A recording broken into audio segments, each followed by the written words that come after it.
Welcome to a journey through time, where history isn't just a memory, but a vivid landscape of events and emotions waiting to be explored anew. You find yourself standing barefoot on warm, cracked soil as the Nile breathes mist into the dawn. The water has just receded, leaving behind black, sticky mud richer than gold. In the far distance, a reed boat creaks under the weight of early harvests. You can almost taste the grainy air laced with the sweetness of fermenting dates and the distant salt of dried fish.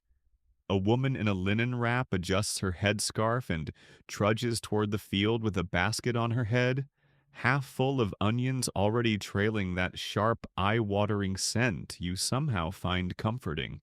So, before you get comfortable, take a moment to like the video and subscribe, but only if you genuinely enjoy what I do here. And if you're listening from somewhere far away, post your location and local time. I love seeing where in the world you're tuning in from. Wherever you are, I hope tonight brings you rest, comfort, and maybe a curious dream or two. And let's ease into tonight's journey together. The Nile doesn't ask for thanks, but without it, you'd be chewing sand.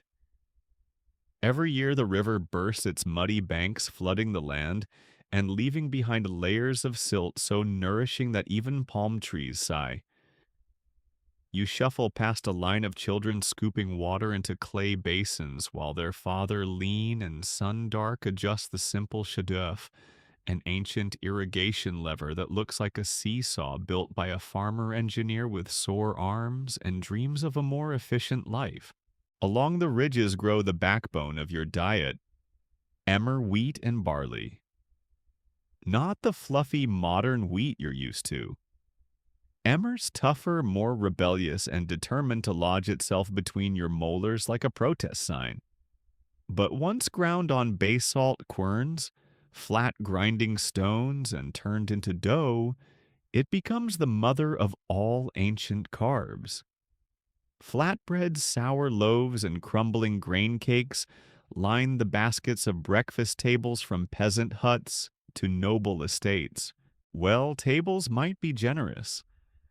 Most people eat squatting sometimes from shared trays, often with fingers or wooden spoons worn smooth by generations. Breakfast might be leftovers from the night before, bits of salted fish, a hunk of bread gone hard, but dunked into beer. Yes, beer even before noon. Because in ancient Egypt, beer isn't a party, it's survival. Low alcohol, thick as a smoothie, sometimes spiced with dates, or honey always cloudy and served in pottery jugs you'd never wash thoroughly. Frankly, the yeast probably had its own social calendar. You glance over to the next field where rows of fava beans push from the soil like green thumbs rising from the earth. They're mashed into pastes added to stews and, in lean times, pressed into cakes so dry they might double as coasters. Lentils too easy to grow, easier to eat, and blessedly soft when cooked long enough in the sun-warmed pots of mid-morning kitchens. A little boy runs past you, mouth-stained red from a stolen handful of dates.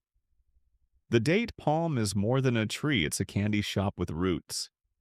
Its fruit, sticky and dark, feeds everyone from the poorest laborer to the richest scribe.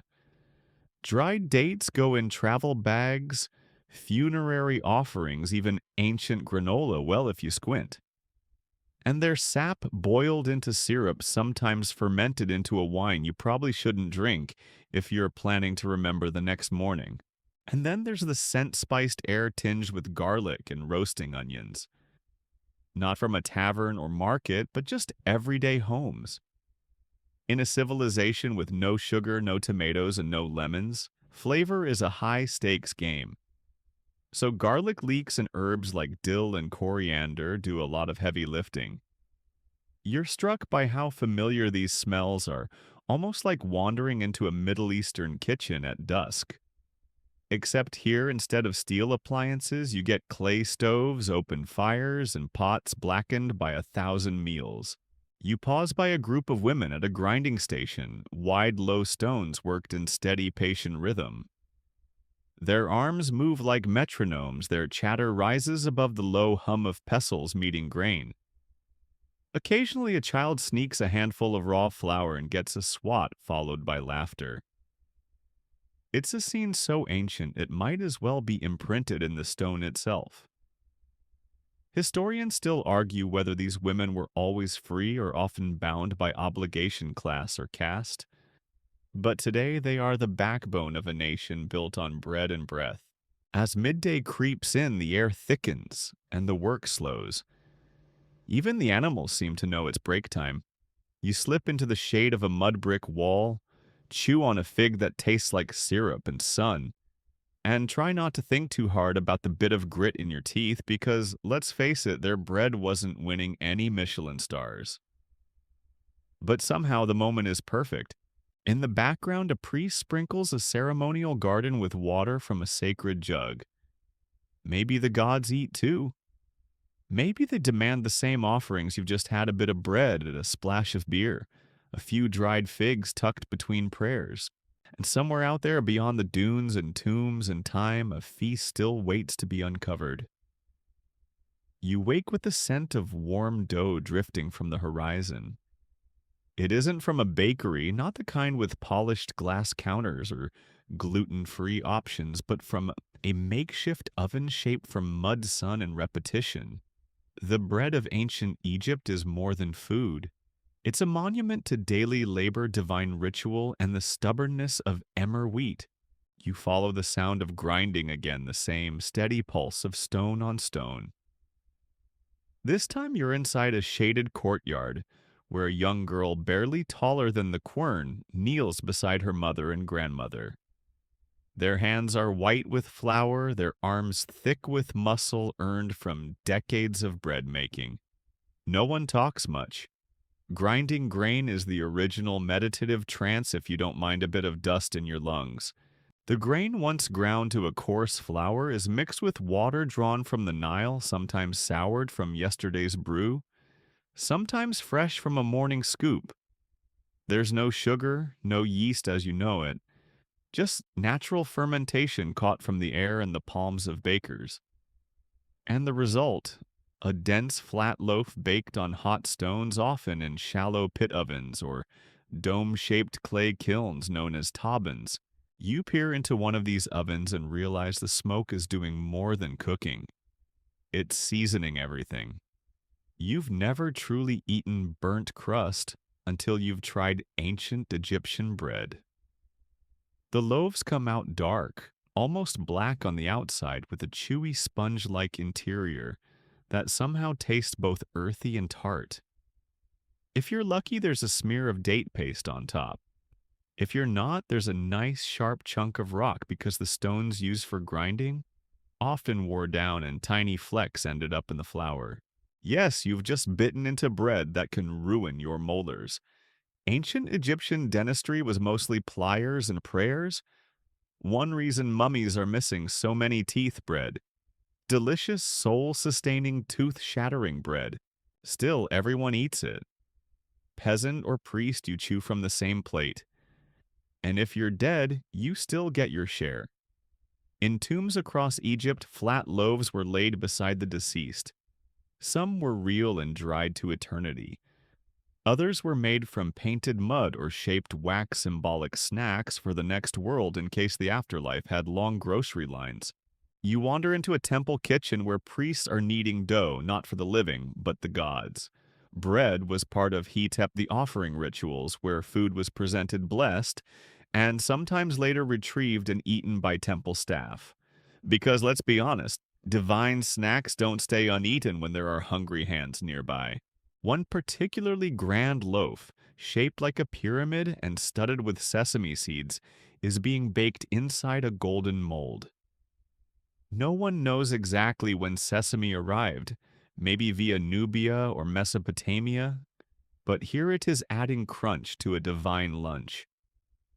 This wasn't daily fare for farmers, but in elite kitchens and temples, food got fancier.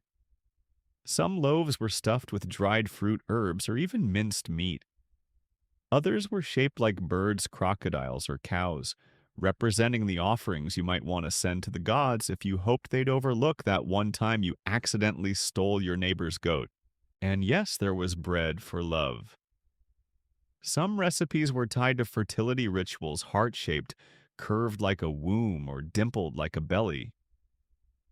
Archaeologists once found a loaf preserved in a lover's tomb, wrapped in cloth and sealed with wax.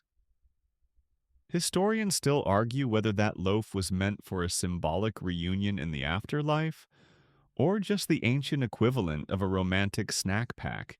Bread making was also community work. You pass a public bakery not unlike a modern co-op, where villagers contributed grain and took turns using shared ovens. Some breads were used for barter, others for tax.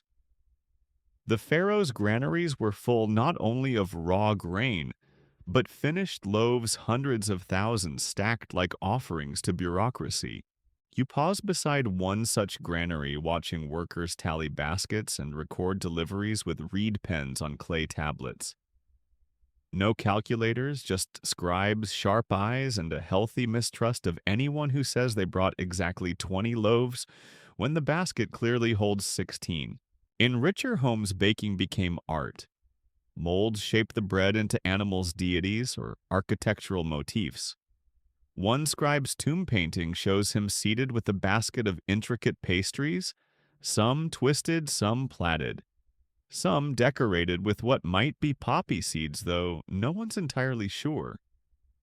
It's ancient Egypt, not a food blog. There were no recipe cards, just careful hands and inherited muscle memory. But not all bread was eaten. Some was burned as offerings, others left to decay in tombs as symbols. There were even dummy loaves, stone replicas painted to look real meant to trick the gods, or perhaps reassure the dead that they'd never go hungry. You walk back to your own imaginary table arms full of loaves, some still warm, others hard as limestone. It's enough to feed a small family or one hungry pharaoh stuck in traffic on the solar bark. A breeze carries the scent of coriander and heat, and you think maybe, just maybe, you could live like this. Just don't forget to floss. You open your eyes to the sound of bubbling clay jars and the yeasty tang of something both sour and strangely sweet. You've wandered into another kitchen, though this one smells more like a bar that doesn't bother with the menu. Welcome to Beer Hour. Or rather, Beer Day. Because in ancient Egypt, beer isn't just for evenings or celebrations. It's a breakfast beverage, a daily necessity, and a gift to the gods. It is in many ways liquid bread. There, on a reed mat, a wide jar rocks gently from side to side, its frothy contents catching the golden light. A woman nearby stirs it with a paddle that looks suspiciously like something you once used to kayak. Children wait beside her with small mugs, arguing over who gets the first pour. You suspect none of them have heard of hops or carbonation. This brew is thick, gritty, and often warm. It's less cold one after work and more lukewarm porridge that gently gets you buzzed. And yes, it's completely normal. Beer was the daily drink of everyone, young, old, rich, poor. Even priests got their portion, provided they weren't in the middle of ritual purity. The average worker received a government-allotted ration of bread and beer enough to survive the sun, the stone, and the sometimes infuriating demands of people in gold sandals. A single day's wages might include up to 2 jugs of beer, dense filling, mildly alcoholic, and safer than the water, which, depending on the season, might contain more fish droppings than fish. The brewing process begins with lightly baking loaves of specially made bread low in salt, high in barley, and often mixed with date paste. These bread loaves are then crumbled into water, left to ferment naturally and stirred lovingly by hand. The result is a slurry filtered only slightly, poured through baskets or cloth to separate out the biggest chunks of bread. What's left behind is a pale grain-flecked drink with a foam that lingers like a good gossip. You take a sip and try not to flinch. It's sour sharper than expected, and there's a texture to it, almost like wet sand with a punch. Yet after a few moments, something warms in your belly. It's not just the alcohol, it's the calories. A single cup of this stuff could carry you through a morning's labor, and unlike modern beer, it's practically chewable. Some batches are flavored with herbs fenugreek, maybe coriander, or even spiced with ginger or cinnamon-like bark. These rare versions show up in elite homes temple offerings and occasionally royal banquets. A rumor from the palace kitchen hints that Queen Tai once requested a brew with lotus petals for aroma, which honestly sounds more like an expensive candle than a beverage. Historians still argue whether lotus beer was truly brewed or just scented ceremonial water, but the image persists: royalty sipping flower-steeped booze under sycamore trees. You crouch by a young brewer adjusting the angle of a fermenting jar. He shows you the lid woven from palm fibers, stuffed with linen rags to keep bugs out. His sister brings another jar sealed with mud and marked with a simple drawing: a sun, a jug, and a smiley face. Ancient branding, perhaps. The beer is stored in massive vats during festivals, handed out in shell cups and reed flasks. At the Festival of Drunkenness, yes, that's a real thing. Priests and revelers alike would drink until they lost themselves in ecstasy, imitating the goddess Sekhmet, whose rage was calmed only by consuming blood-colored beer in such quantities that she passed out for 3 days. You sip again and wonder how much of that story was an excuse to call in sick on a Monday. At funerals, beer was poured onto the earth, offered to the dead with bread, meat, and onions. In tomb jars of beer are shown in procession, carried by servants toward the open mouth of the deceased, a symbolic feeding of the soul for its journey to the afterlife. Imagine spending your eternity with a permanent buzz and an endless supply of snacks. Not the worst pitch for religion. You pass by a scribe's quarters and spot a receipt scratched into a shard of pottery. It reads more or less 3 jars of beer, 2 loaves for services rendered. You can't help but smile. In a world without coins, beer is currency. It's traded, taxed, offered, even litigated over. A missing jug could spark a formal complaint and in some cases a fine, but not all beer was created equal. There's the thick, grainy kind for common folk, the clearer, finer version for upper classes, and a sweet golden luxury beer that some say was brewed only for temple rituals or royal feasts. Ingredients changed with geography. Some oases offered better barley, others better dates. The best brewers guarded their methods like family secrets. One old man chuckles as you walk by, muttering that his grandmother could brew beer that made a priest forget his own name. You can't help but admire the sheer practicality of it all. Beer was hydration, nutrition, celebration, and sometimes even medication. It soothed fevers, calmed stomachs, and helped with childbirth, though the effectiveness of beer with crushed beetle shells remains dubious at best. And the tools. Simple but effective wide clay jars with narrow necks for fermentation, long wooden paddles, cloth strainers, and the occasional reed mat for cooling. No steel kegs, no bottle openers. Just ancient hands and eternal thirst. As the sun dips behind a papyrus grove, someone hands you one final cup. It's warm, oddly comforting, and just sour enough to keep your palate curious. You tilt it back and swallow, and you realize you're tasting not just a drink, but 1,000 years of tradition, labor, laughter, and silent toasts whispered across time.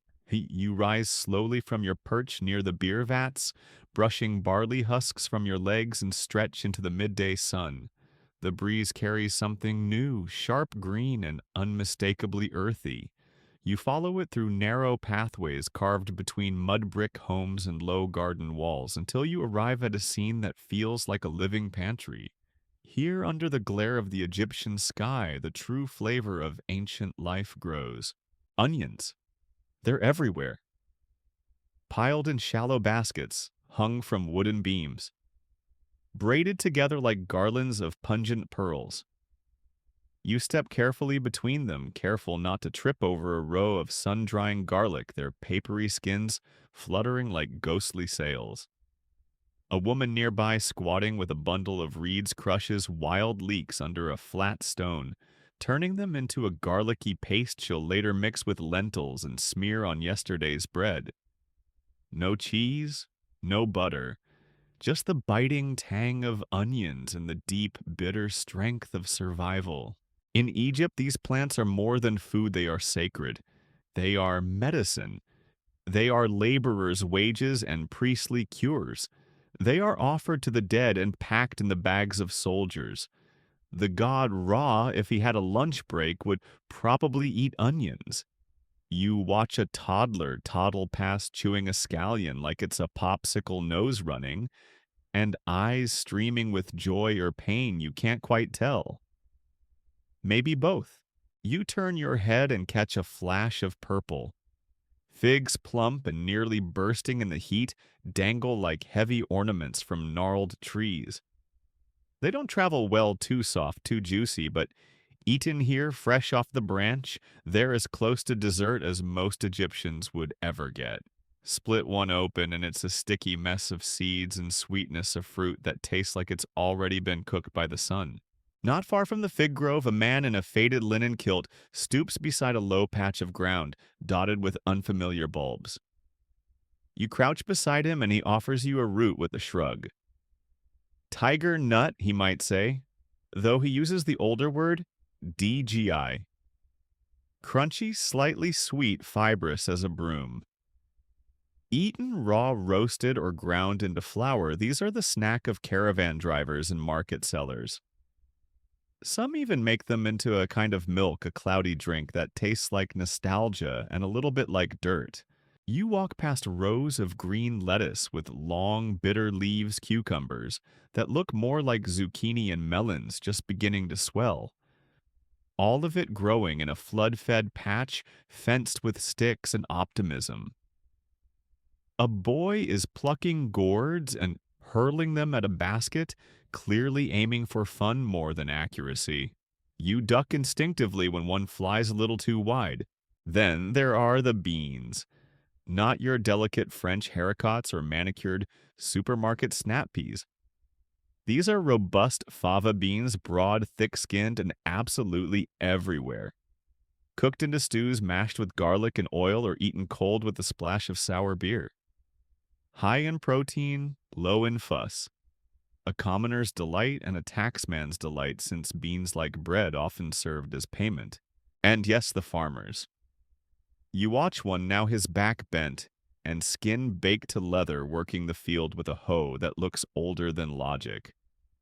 He pauses only to sip from a shared gourd of beer and adjust his belt. He doesn't speak to you, but his work does. Every handful of food, every root and bulb is the result of rhythm plant water. Wait, pray, repeat. Historians still argue whether Egyptian farming communities were truly self-sufficient or if they relied more heavily on temple redistribution and grain stores. The truth, as always, is probably somewhere in the cracks between theory and tomb painting, but here, now surrounded by the earthy perfume of garlic and the greening hum of vegetables under sun, you feel that the answer doesn't matter much.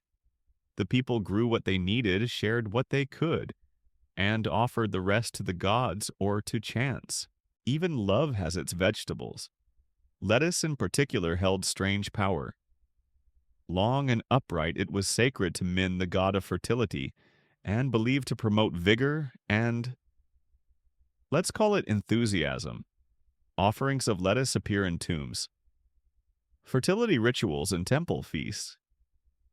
You remember the fig earlier, now imagine that same fig with a side of seductive salad. Ancient romantic dinners were probably more crunchy than candlelit. You pass another garden where coriander grows in clumps, its scent catching the breeze like a whisper. Dill, too, though the identification isn't always certain in old texts. Some herbs are mysteries known only by symbol or nickname. Wife's tongue, sky's feather, child's guardian. Were they culinary, medicinal, cosmetic? No one's sure. Maybe they did everything at once. One fringe scholar once insisted that Egyptians grew wild mustard as a flavoring agent, though most archaeologists politely pretend he never said that. You note it anyway. It wouldn't be the oddest condiment in history. A woman waves you over and points to a dark, wrinkled tuber. You take a bite, instantly regret it, and smile anyway. It's bitter, it's chewy. It's medicine masquerading as food, or maybe the other way around. By the time you leave the garden, your hands are full.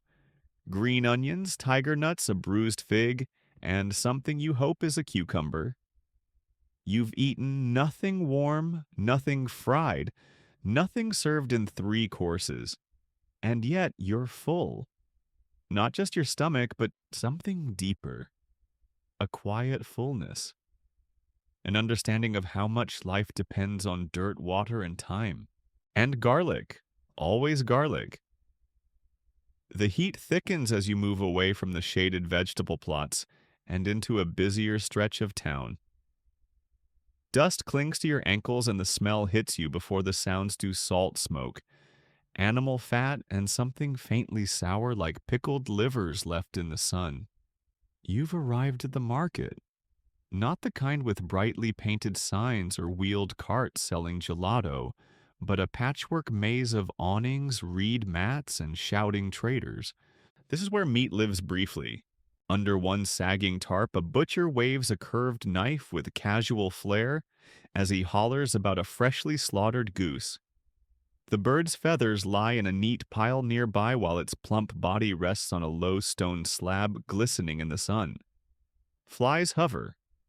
A boy waves them away with a bundled reed fan that seems more decorative than effective.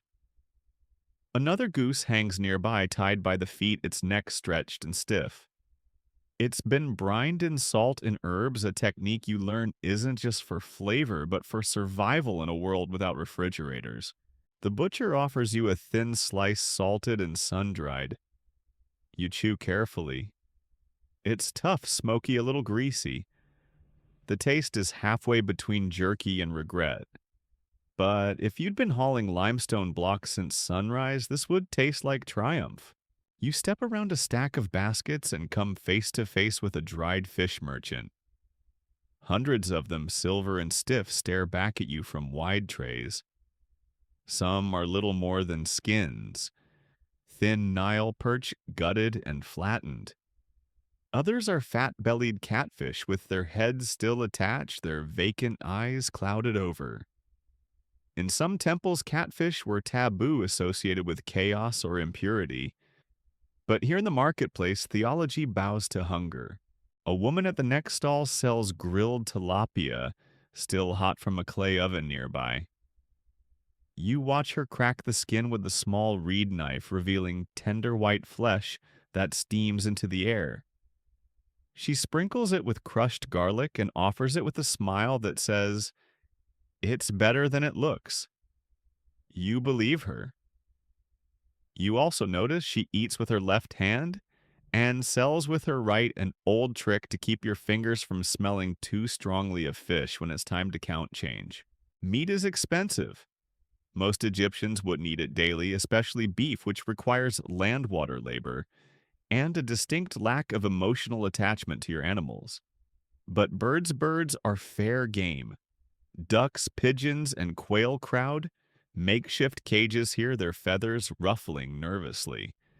You overhear a farmer arguing over the price of 3 pigeons. The merchant insists they were blessed by a temple priest. The farmer insists they look like they've never met a priest in their life. You stroll on. The sun flashes off a brass tray where skewers of grilled liver sit dripping fat into the coals.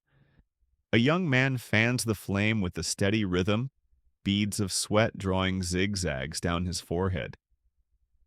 You notice that no one here sells beef openly.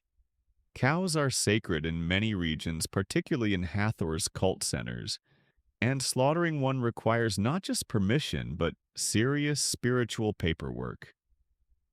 Still, it happens, carefully, privately. Historians still argue whether beef was ever a regular part of the Egyptian diet or just a temple privilege and occasional luxury. Tumart shows oxen being slaughtered, but that might reflect aspiration more than reality. As one scholar put it, painted meat doesn't fill real stomachs. You pause beside a woman hawking dried sausages, dark knobby tubes stuffed with who knows what. She claims it's goose liver and barley spiced with coriander and cooked in beer. You believe her. You also believe the one next to it might be stuffed with goat brain. She offers you one wrapped in fig leaf. You nod politely, take a bite, and chew as slowly as humanly possible. There's a rhythm to the market. Offer, haggle, curse, laugh, trade, repeat. It's not transactional, it's theatrical. Buying food here is a negotiation of pride and wit, not just price. One man insists his smoked duck was fed only on lotus petals. Another claims his pickled fish cured a priest's limp. A third swears his honey-glazed locusts are an aphrodisiac. You blink. He nods solemnly. Very strong dreams, he whispers. You walk away before he explains. Behind a curtained stall, you find a quiet corner. A heavy-set man sits beside a pile of animal fat, shaping it into what look like candles. He sells it not for lighting, but for cooking, especially frying fish or searing pigeon breast. The smell is pungent and slightly rancid, but apparently it works wonders on taste. He's also got crocks of rendered duck fat, what passes for Egyptian butter. You step past a row of fig sellers and bump into a well-dressed scribe sniffing a bundle of wrapped meat. He turns and mutters something about inspecting a royal delivery. Turns out palace kitchens shop here too through trusted middlemen. The pharaoh's court doesn't just dine on gold-leafed goose, they also eat the same quail and sausages you've seen today. The difference is seasoning and servants, lots of them. A girl darts past carrying a tray of steaming something grilled organ meats, stacked atop flatbread drizzled with sour pomegranate sauce and flecks of mint. You don't know whether to feel delighted or concerned. Probably both. You wander toward the market's edge where an old man sits behind a rack of hanging birds. Some still have their feathers. Some don't even have their heads. He's smoking something over a tiny brazier, maybe duck wings, maybe ibis. You don't ask. By the time you leave, your nose is full of char and garlic. Your fingers sticky with fig sap and grease, and your stomach somewhere between hungry and hesitant. You've seen animals honored, sacrificed, pickled, fried, and disputed. And as you glance back one last time, you realize that in a world before grocery stores and fridges, meat is drama. It is rare, revered, and a little risky. And like everything else here, it's seasoned with story. You wander away from the market still tasting a hint of goose fat, clinging to the back of your throat when the sounds shift. Gone are the noisy tradesmen and hawkers. The clatter fades into something gentler. The muffled thud of sandals on polished limestone, the rustle of linen robes, the quiet voice of someone reciting inventory. You're walking beneath a row of colonnades, their painted reliefs whispering scenes of feast rituals and divine appetites. You're in the palace precinct now, or close enough to feel the difference. The air is cooler, shaded by papyrus blinds. The people are cleaner, quieter, and the food. Oh, the food takes a turn. Behind a half-curtained kitchen alcove, servants scurry around a large stone slab where a duck not yet plucked lies beside a bowl of date syrup and a neat pile of fresh herbs. There's honey here, real honey golden, and thick harvested from clay hives tended by royal apiarists. You dip a finger into a shallow bowl and taste the sun itself preserved and liquefied.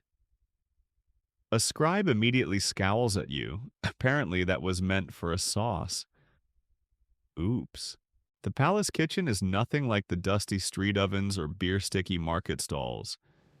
It's organized, regimented, and filled with tools you haven't seen elsewhere.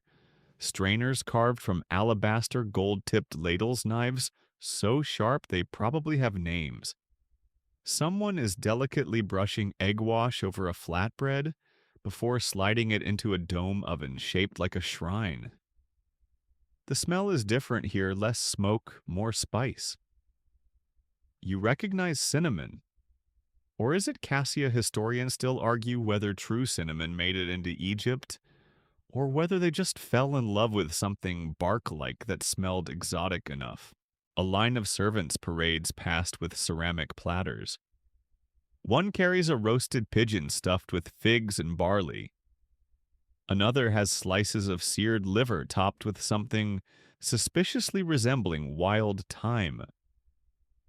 A third bears tiny bowls of what looks like mashed lentils topped with pomegranate seeds. You're not sure whether to eat it or frame it. You duck into a cool chamber lined with food jars, each sealed with wax and labeled in the lupin script of a palace steward. Lotus wine, pickled cucumbers, ground fenugreek, spiced goose fat. There's even a jar labeled Nubian pepper paste with a note that it's extremely warming. You make a mental note not to taste that on an empty stomach. At a low table in a shaded courtyard, a priest is instructing two young boys on proper food etiquette, how to present a tray to royalty, how to bow while serving, how to avoid eye contact while still looking respectful. It's not just about nourishment here. Food is power. It must arrive in the correct order, temperature, and moral context. The elite, after all, are not chewing on bean cakes by accident. Meals here are carefully curated performances of status, sanctity, and seasonal symbolism. That honey-glazed duck served on the equinox. That melon and barley salad only on the Festival of Hathor. That garlicky grilled catfish you saw at the market, absolutely banned here. Too coarse, too ordinary. Still, you suspect the cooks are having fun. You peek behind a linen curtain and spot someone shaping pastries into lotus flowers, each petal etched with a stylus. Another tray holds sweets molded like scarabs. Are they filled with dates or roasted tiger nuts? A cook offers you one grinning. It's chewy, nutty, and unexpectedly spicy. Royal treat, he murmurs. For the after-meal course, you nod, savoring it. This is miles from the sandy bread and salted fish of the commoner's diet. In another corner, a steward inspects a cart of wine jugs.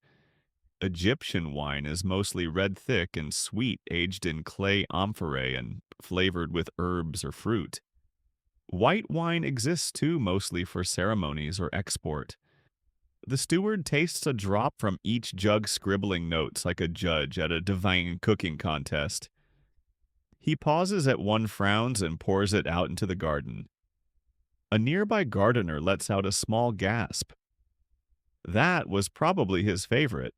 You're invited silently with a nod into the outer ring of a royal banquet.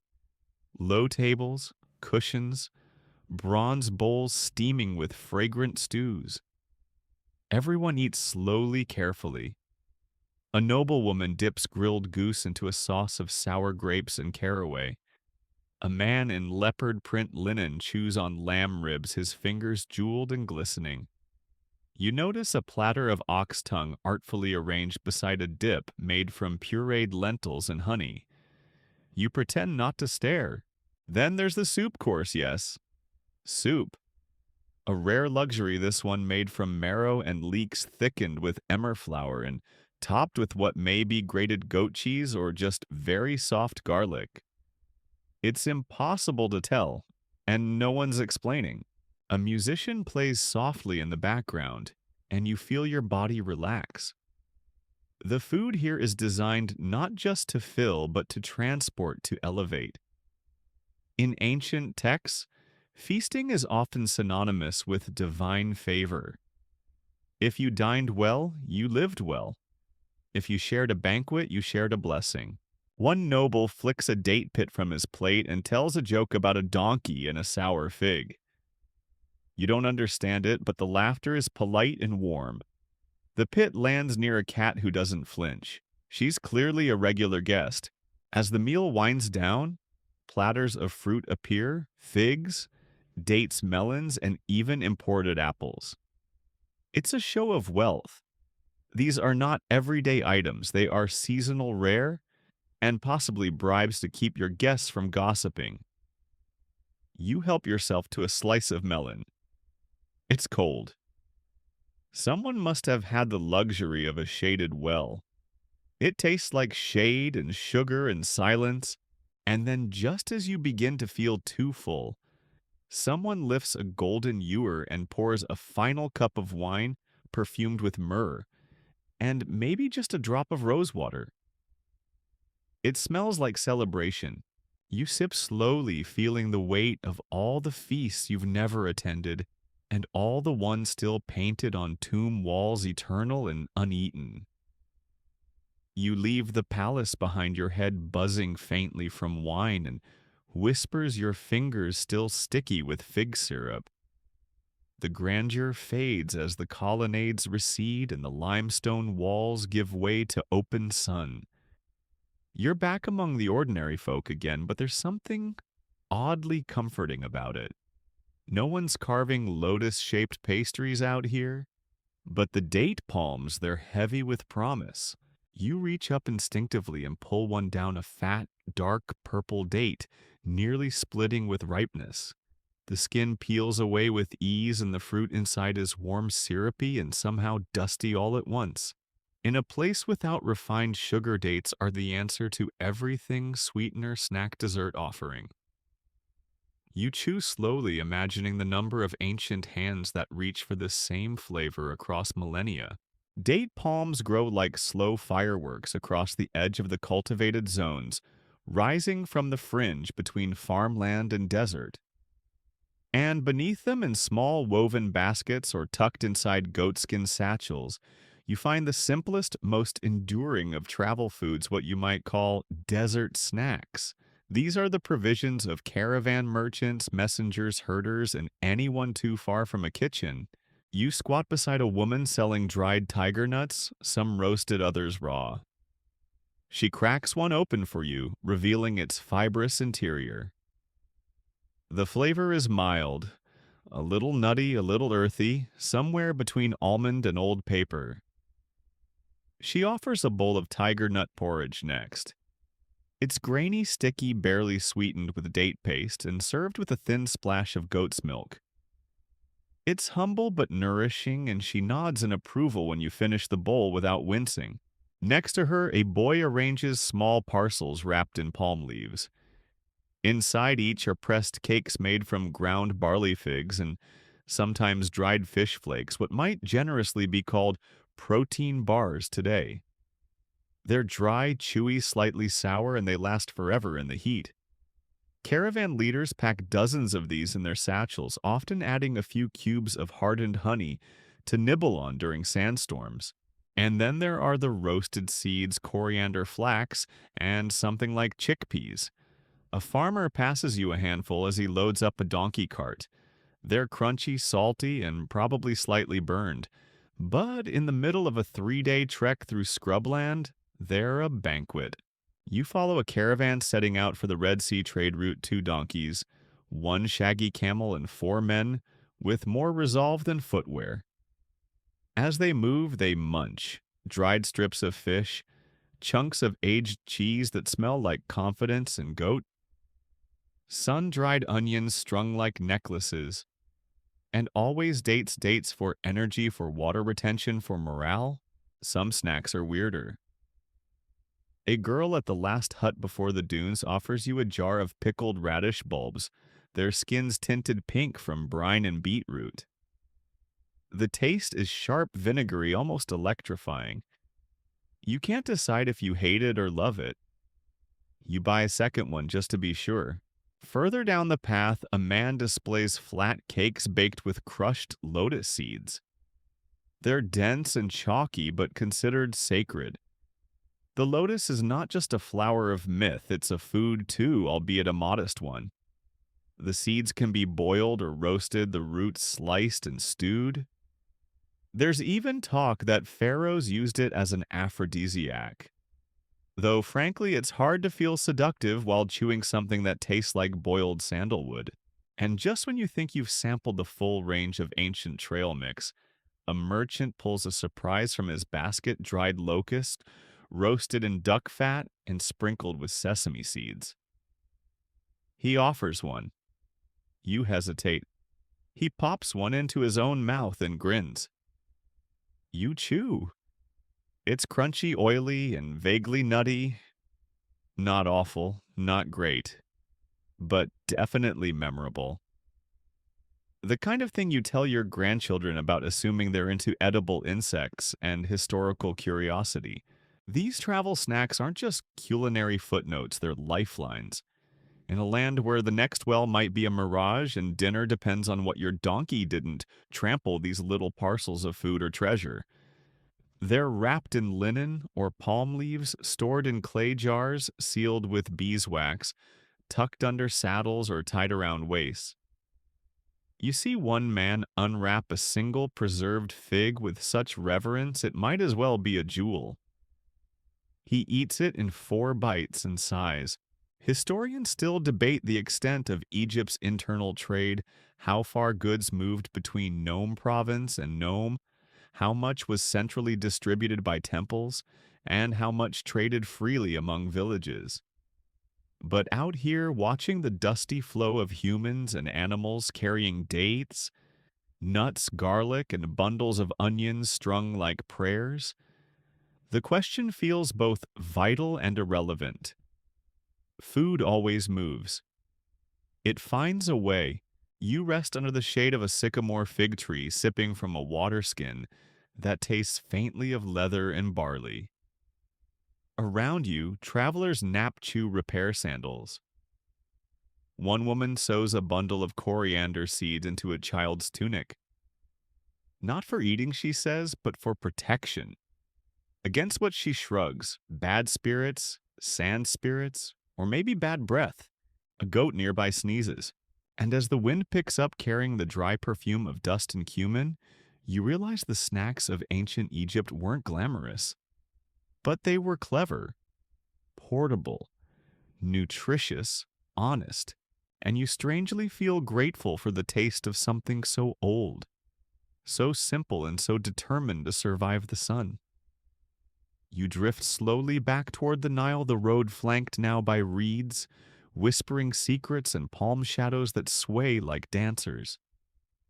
The air is heavier here close to water, and where there is water, there are fish. Lots of fish. The river gleams like polished obsidian under the late sun, and near the shallows you spot nets being drawn wide, glistening webs hauled in by 2 men with bare shoulders and calloused hands. Inside, the net pulses with silver.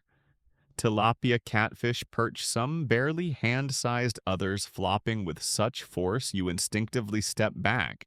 A boy scoops the smallest fish into a basket, eyes wide with excitement.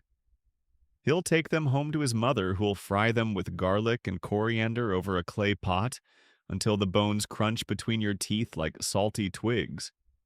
You know the taste already: earthy, strong, elemental. The Nile was and still is a buffet teeming with life and legend. The fish you see hauled in were once offered to gods, gifted to pharaohs, and sold in heaps in every village market. Some were salted and dried for preservation, others stewed in earthen pots with barley and herbs, or smoked over acacia wood until they tasted more like campfire than river. But fishing wasn't just a trade, it was a profession, guarded by rituals and taboos. Some species were eaten freely, others not so much. Take the catfish, for example. Thick-skinned, bottom-feeding, and always a little smug-looking. It became something of a theological lightning rod. In certain temples, catfish were considered unclean, unworthy of offerings, and potentially blasphemous if served near anything holy. Wise scholars still argue whether the disdain was due to the fish's scavenger behavior or its uncanny resemblance to certain underworld deities. Either way, it was the shellfish of the Nile, delicious to some, forbidden to others. You wander along the riverbank and see fishermen using a method older than history itself: line and hook crafted from carved bone and twisted flax. One man sits motionless, watching his line with the patience of a stone. Nearby, a younger boy splashes about with a spear in hand, more enthusiasm than accuracy. A clay jar of bait sits nearby, filled with dough balls soaked in date syrup. Sweet bait for river beasts. Further downstream, you spot an older woman gutting fish with an obsidian blade so sharp it catches sunlight like a mirror. She tosses the innards to a waiting ibis who accepts them with a regal nod. The woman rubs the fish with a mix of dried onion salt and a herb you can't quite name. Then she lays it on a reed tray to dry in the sun. She'll sell it in the village tomorrow, or maybe use it for her own stew if the river gods smile. Not all fish were equal. Tilapia, with its round, flat body and eager taste, was a staple. Easy to catch, easy to cook, and curiously symbolic of rebirth. In temple art, the tilapia often represents fertility or the daily resurrection of the sun. You see it carved on tomb walls and painted on the walls of garden shrines, its image swimming among lotus flowers and stalks of papyrus. The ancient Egyptians, ever poetic, believed tilapia carried the sun across the underworld before dawn. You wonder briefly what it would be like to eat something that ferried light. Then there's the electric catfish. Yes, that was a thing. Known to zap its prey with low-voltage bursts, it was both feared and respected. Some believe priests use the sensation to explain spiritual possession or divine energy. You're not sure whether that's brilliant or terrifying. There are legends, too. Stories whispered by boatmen about fish that swallow secrets or schools that swim only at certain moons. One old tale says that if you eat a fish on the wrong lunar day, your shadow will follow you backward for a week. Another claims that the gods created the first fish from a tear shed by the goddess Isis when she mourned Osiris. And that's why some fish even today are salted with care and eaten only in silence. You step onto a dock built from sun-bleached planks, its ropes creaking with age. A man squats nearby arranging fish in leaf-lined baskets. Some are smoked to near leathery toughness. Others are coated in a date-based marinade that will ferment, slowly creating a powerful, almost dangerous sauce. You smell it and step back instinctively. He laughs. Good for strength, he says. Bad for conversation. But not all fishing is for sustenance. In temple complexes, sacred lakes are stocked with chosen species and their fish are protected by decree. Killing one could mean a fine or worse depending on the priest's mood. These lakes are tranquil, overhung with sycamores, and used in ritual cleansings, funerals, and fertility rites. Fish from these waters are rarely eaten. They belong to the gods. You sit beneath a date palm watching the river shimmer gold, and you think of the strange tension between reverence and hunger. How some fish are celebrated in tomb art, others buried whole as offerings, and others still just fried up and eaten without ceremony by a worker with sore feet and a family to feed. There's a humility to it, a gratitude. Even when theology bans a fish, the Nile keeps offering, and the people keep taking carefully, joyfully, guiltily. Every fish here tells a story of survival, of taboo, of taste, of tide and time. And tonight, if you're lucky, your dinner might be a tilapia roasted in embers, served with sour barley bread. and a smile that says, "Don't ask what day the moon is." You leave the river behind with its shimmering scales and quiet ripples, your hands still smelling faintly of fish and palm leaves. The air turns drier as you move inland, the path lined with low clay walls and baskets tucked into the shade of doorways. Something fragrant teases your nose, not the smoky scent of cooking meat, or the sharp bite of onion this time, but a bouquet of herbs, resins, and something sweetly mysterious. You're walking into Egypt's ancient pantry. Spices, seasonings, the invisible scaffolding of every meal. There's no chili here, no tomatoes, no black pepper. Those luxuries are centuries away. But that doesn't mean the food is bland. Quite the opposite. The ancients knew how to coax flavor from what little they had, and they did it with ingenuity that would make any modern chef envious. A woman crouches over a reed mat, toasting seeds in a flat clay dish. The air fills with the warm scent of coriander, mingled with the nuttiness of ground fenugreek. She grinds the mixture slowly, her stone pestle polished, smooth from generations of use. You peek into her spice basket. There's anise for sweetness, cumin for depth, dill for freshness, and a few dried roots that look like ginger. Though scholars still debate whether true ginger ever reached Egypt in the Old Kingdom, historians still argue whether ancient Egyptians had access to cinnamon, or whether they used local substitutes like cassia bark or even spiced tamarisk. Either way, something barky and brown was prized for its warming bite and aromatic charm, and it likely made its way into temple incense wine infusions and the occasional high-end stew. You dip your finger into a bowl of powdered herbs and sniff. It tingles coriander with a hint of mustard seed and maybe crushed lotus petal. A man selling oils points out a jar of preserved marjoram, mixed with sesame oil used for both cooking and perfume. Multifunctional food. You love to see it. Further down, a vendor fans her wares with a peacock feather, baskets of dried mint lemongrass, crushed hibiscus flowers, and something she swears is blue lotus. You recognize it from temple art, always floating beside goddesses or tucked into the hands of pharaohs during feasts. Some say it's psychoactive. Others say it's just floral and overhyped. You nibble a petal. It tastes like a dream almost remembered. You turn the corner into a courtyard filled with amphorae and sealed crocks. Here lie the base ingredients of sauces and seasonings. Vinegars made from fermented dates or barley beer. Oils, mostly sesame and castor, used sparingly due to their value. A cook demonstrates how to mix pomegranate molasses with chopped herbs and ground barley to make a dressing for grilled duck. The color is dark rich and as thick as sun-dried blood. One amphora bears a wax seal and a warning handle with care. The man who opens it immediately steps back, letting the smell waft towards you like a ghost in search of a meal.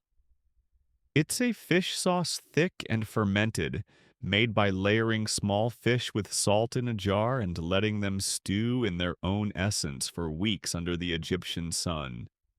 Think garum but smellier, stronger, potentially life-changing, or friendship-ending. You take the tiniest taste. It's something. Salty, sharp, and weirdly complex, like licking the memory of a barbecue. People use it sparingly, mostly in lentil stews and meat marinades. No one puts it on fruit. No one dares. Beside it is a gentler jar, honey, infused with mint and clover. A blend sometimes used to dress cucumbers or even to flavor bread. You sample a drop on your finger. The sweetness is deep and rounded with notes of grass and sun and the faintest hint of wax. It's dessert medicine and offering all in one spoonful. Not far away, a man pounds something in a mortar that smells both savory and medicinal. Garlic, onions, vinegar, and wild mustard seed all bound with crushed barley to make a kind of flavor paste. It's smeared on meat fish, even hard bread. He tells you that soldiers take it into battle not just for taste, but for strength and protection. Good for the stomach, he mutters. Bad for enemies. Some households keep special spice mixes passed down through generations like songs. Each blend is unique. One family prefers mint and dill, another favors coriander and dried fig skin. One elite home apparently had a blend that included powdered rose petals, sesame seeds, and dried cheese used only for guests of distinction or very special feasts. The debate over salt is oddly intense. You overhear an argument between two cooks about which village's salt is best: black salt from desert edges or pale salt scraped from evaporated lake beds. One woman swears that temple salt causes her bread to rise faster. Another insists it's cursed. You back away slowly. You step into a shade tent where women prepare offerings for a temple ceremony. They're carefully packing herbs into linen sachets, tiny spice bundles to burn alongside incense. Myrrh and frankincense fill the air, their sweetness piercing. One of the women offers you a taste of preserved myrrh syrup. You decline politely. You've learned your lesson after the fish sauce. And finally, tucked in the corner, a small boy offers you a handful of what looks like black dust. Charcoal salt, he whispers, from burned leeks and onion skins. Used as a garnish, it gives a smoky bite to otherwise plain food. You sprinkle a pinch on a bit of bread and chew thoughtfully. It's oddly modern. You imagine a five-star chef would weep with joy. As you walk away from the courtyard, your senses feel overloaded. The taste of Egypt isn't fire or sugar or fat, it's subtle layered wild. A sprinkle here, a smear there. Food seasoned not just for flavor, but for meaning, for healing, for memory. And even now, the scent of toasted coriander clings to your fingers like a tiny edible ghost. The path leads you into a quieter quarter now, away from the bustle of ovens and spice jars. You're walking along a low wall, its edge crumbling in places where birds chatter in fig trees and the occasional goat peeks over to inspect your presence. Beyond the wall lies something rare and almost sacred in this hot, hungry land: a garden. A cultivated patch of shade, symmetry, and sustenance.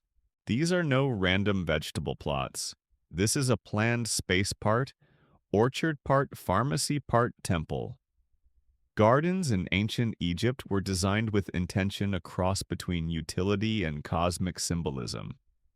Here, plants grow in straight lines or neat clusters, watered by carefully dug channels that branch off like veins from the artery of the Nile. The air smells alive, rich with damp earth, wild mint, and the faint, sweet musk of ripe gourds. You pass under an arch of tamarisk branches tied together with twine and find yourself among rows of leeks, fat and green, standing at full attention like soldiers. Leeks were more than food. They were symbols of purification, healing, and even luck. Egyptians ate them raw, stewed, pickled, and sometimes baked whole in clay. More than one scribe credited his excellent eyesight to a daily leek and a clear conscience. The second part is debatable. Not far from the leeks, a long stretch of lettuce stands, tall leaves upright and pale. But this isn't your average salad bar. This is sacred lettuce, the elongated kind linked to Min, god of fertility. Used in rituals and temple offerings, it was eaten for vigor and left as tribute in tombs. A farmer nods solemnly when you gesture toward it. Good for strong sons, he says. You believe him. You also decide not to ask for a second helping. Across from the lettuce is a tangle of gourd vines, their yellow flowers buzzing with bees. The gourds themselves are in varying stages, some small and tender, others bulbous and hardened. They're carved into bowls, dried as flasks, or stewed until their flesh turns silky. Mixed with onions and barley, they make a thick, hearty dish favored by priests during fasting days. One girl offers you a chunk of gourd seasoned with sour herbs and goat milk curd. It tastes like the color beige bland, but oddly comforting. At the center of the garden, a small pond glints in the sun. Lotus flowers float lazily across its surface, some white, some blue, their long stalks tangled beneath the water. The blue lotus is particularly prized not just for beauty, but for its association with resurrection and ritual. You've heard it appears in food, wine, even perfumes. A temple gardener nearby confirms that the petals are sometimes crushed and steeped with honey to flavor cakes offered to gods. You try to imagine eating a flower that once symbolized the daily rebirth of the sun. You also try to ignore the bee now hovering near your ear. Along the edge of the pond, date palms rise like guards, their fronds whispering in the breeze. Beneath them, you spot small patches of purslane mallow and fenugreek, wild greens used for their medicinal properties. Some are boiled into broths, others crushed into poultices or sprinkled over flatbread. One tiny leaf, when chewed, numbs your tongue. You spit it out quickly. The gardener laughs. There's ritual here, even in the weeding. A young boy plucks invader plants with exaggerated care, pausing to chant something under his breath. You recognize the rhythm, it's a hymn to Osiris.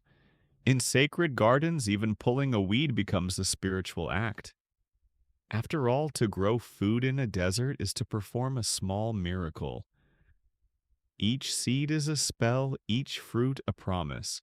Historians still argue whether these temple-adjacent gardens were communal or restricted to clergy.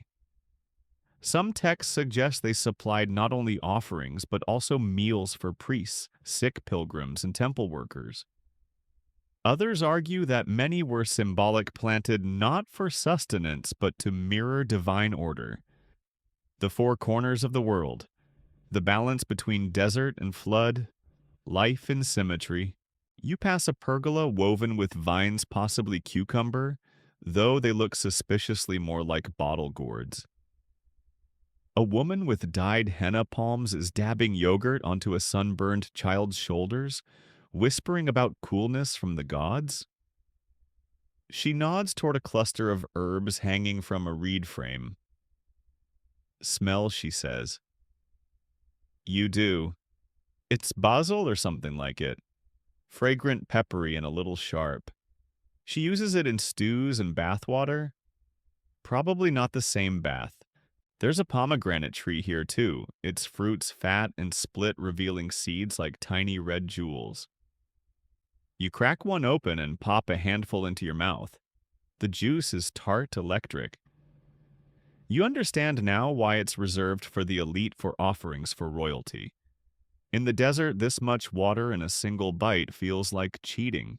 Even the layout of the garden matters. Trees planted in pairs. Beds aligned with cardinal directions. Water channels flow into mirrored loops. Nothing is random. This is an ancient act of order, a living prayer, a way of mimicking the divine symmetry that keeps Ma'at cosmic balance intact. And it feeds you too, slowly, quietly, season by season. You sit beneath an olive tree, one of the few not native to Egypt but long since adopted. The fruit is still hard, not yet ready, but it will be cured in brine and oil, then served with lentils or mashed into a paste for bread. A scribe once wrote that the taste of a good olive is like the tongue of a beloved who never lies. You're still trying to work out if that's a compliment. As dusk begins to fall, the garden dims, and the frogs near the pond begin their evening chorus. You rise slowly, brushing soil from your legs, and glance back at the quiet geometry of it all. Vegetables and vines, shadows and water, ritual and recipe. a whole philosophy rooted in dirt.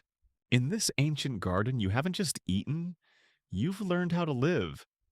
Night creeps in as you leave the garden's calm, the scent of damp soil and crushed herbs still clinging to your skin. The stars are sharpening overhead, and the soft hush of reed grass brushing itself into silence accompanies your footsteps. You wander now into the realm where food blurs with faith, where what you eat isn't just for the body, but for the soul, the gods, and sometimes even the animals you'd never dare touch. Because here in ancient Egypt, not all animals are equal. Some are sacred, some are feared, and some, despite being fat-feathered or otherwise delicious looking, are entirely off limits. You find yourself near a modest temple courtyard where a man in a leopard skin vest lights incense beside a statue of Bastet. A real cat lounges at her feet looking smug as ever.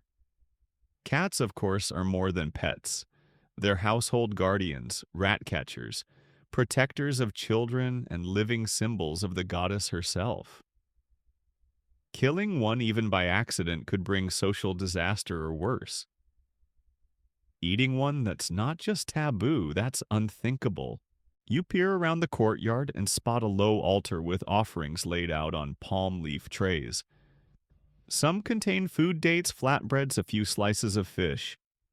Others bear no actual edibles at all, just model loaves, tiny ceramic geese, or carved wax pomegranates.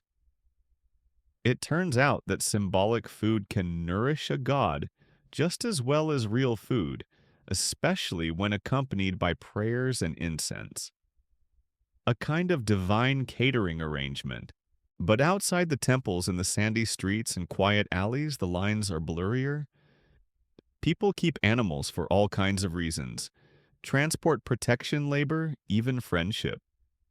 And this creates complications. You pass a man walking a gazelle on a thin rope. It flicks its ears looking offended by your gaze. In some tombs, gazelles appear not as meals but as companions, decorated with jeweled collars and praised in hieroglyphs. Were they eaten sometimes, but rarely. More often they were pets of the elite status symbols that you fed by hand and admired from a respectful distance.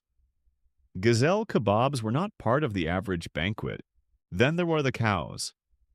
Sacred to Hathor, symbols of motherhood, sky, and beauty. In certain cities, cows were protected like royalty. In others, they were farmed, milked, and occasionally slaughtered with solemn ceremony. Historians still argue whether average Egyptians were allowed to butcher cattle freely or whether this was tightly controlled by temple decrees.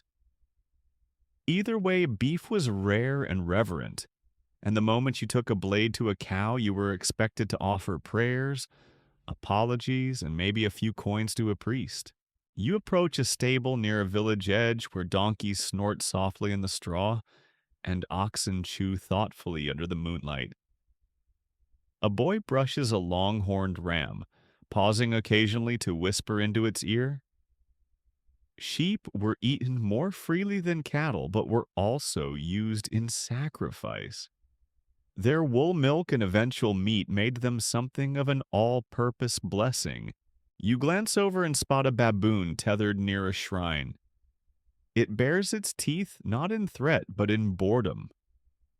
Baboons like ibises and crocodiles were linked to gods. Thoth, for example, was sometimes depicted with a baboon's face or form. Crocodiles were sacred to Sobek, worshipped in whole cities, mummified after death, and sometimes kept in temple pools. And while no one in their right mind would eat a crocodile in one of those cities further south downriver, someone probably did. Quietly. It's hard to keep universal rules when your gods are local. One of the more curious debates you've overheard is about pigs. In early periods of Egyptian history, pigs were fairly common, raised for meat, fat, and ritual.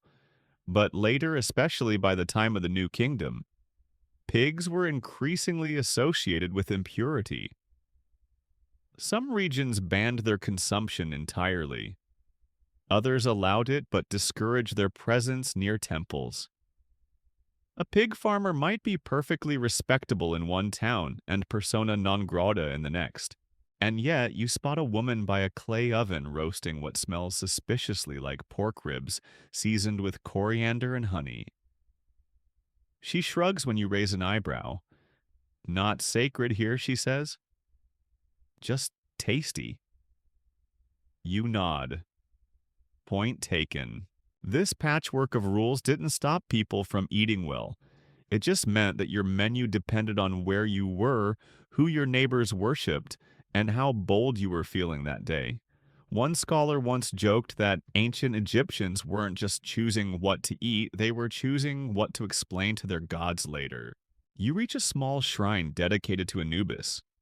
Offerings lie at the base, cuts of lamb, a bowl of lentils, and something that might be boiled eggs. Dogs howl in the distance, and the air takes on a heavier stillness. Death walks closely with food in this land. After all, the same cuts offered to a god today might feed a tomb tomorrow. You pass a family placing a fresh roast beside a relative's grave, not to decay, but as an act of devotion. He liked duck, the eldest says quietly. Still does. You don't argue. Symbolic food appears everywhere in tombs, temples, even household altars. But so do real dishes eaten blessed, sometimes burned in ceremonial fire, or left to decay under the stars. Sacred animals were protected but also offered. Cows, ibises, rams, even falcons were occasionally sacrificed with reverence. It wasn't just about eating. It was about aligning yourself with the divine one bite at a time. You sit beneath a sycamore fig tree and watch a priest feed a sacred bull with fresh bread and honey paste. The bull chews slowly, blinking with heavy, wise eyes. He will never be eaten. He will die, naturally be mummified and buried with honors. His replacement is likely already growing in some hidden pasture marked by stars and oracles. The sky darkens further and torches are lit along the path. You make your way home, belly quiet, mind full. Because in this strange, layered land, food is not always food. Sometimes it's prayer, sometimes it's offering, and sometimes it's a gazelle in a golden collar who eats better than you do. The torches flicker lower as you follow the trail away from the living, toward the places built for the dead, though in Egypt, dead is a relative term. The tombs ahead are bustling in their own quiet way. Offerings, refreshed prayers, murmured meals laid out on stone altars. Because here death isn't a halt, it's a continuation, and like the living, the dead expect to be fed. You arrive at a modest tomb nestled into a rocky slope. The facade is carved with hieroglyphs and painted with scenes of everyday comfort, men fishing, women baking, a family gathered under palm fronds with wine jugs and grilled birds. This is no coincidence. In ancient Egypt, to ensure a good afterlife was to ensure a well-fed afterlife. The doorway bears no lock. Instead, it invites entry, at least for the caretakers and kin who come bearing food. You slip inside, careful not to knock over the offering tray, set just within 2 flatbreads, a handful of dried dates, and a goose leg wrapped in linen. It smells preserved, reverent, possibly regrettable depending on how long it's been here. But the dead don't complain. You move deeper. The chamber is small but beautifully painted scenes of servants presenting dishes to the tomb owner, baskets overflowing with fruit wine jugs stacked like temple columns. Even a cow mid-slaughter, her blood rendered in elegant, if slightly alarming detail. A feast frozen in time. Eternal courses for an eternal guest. In the center lies a statue of the deceased, seated serenely, hands outstretched over a low table carved from limestone. There's an offering inscription carved in looping script: 1,000 breads, 1,000 beers, 1,000 of every good thing. You wonder if that's an exaggeration or simply hopeful ordering.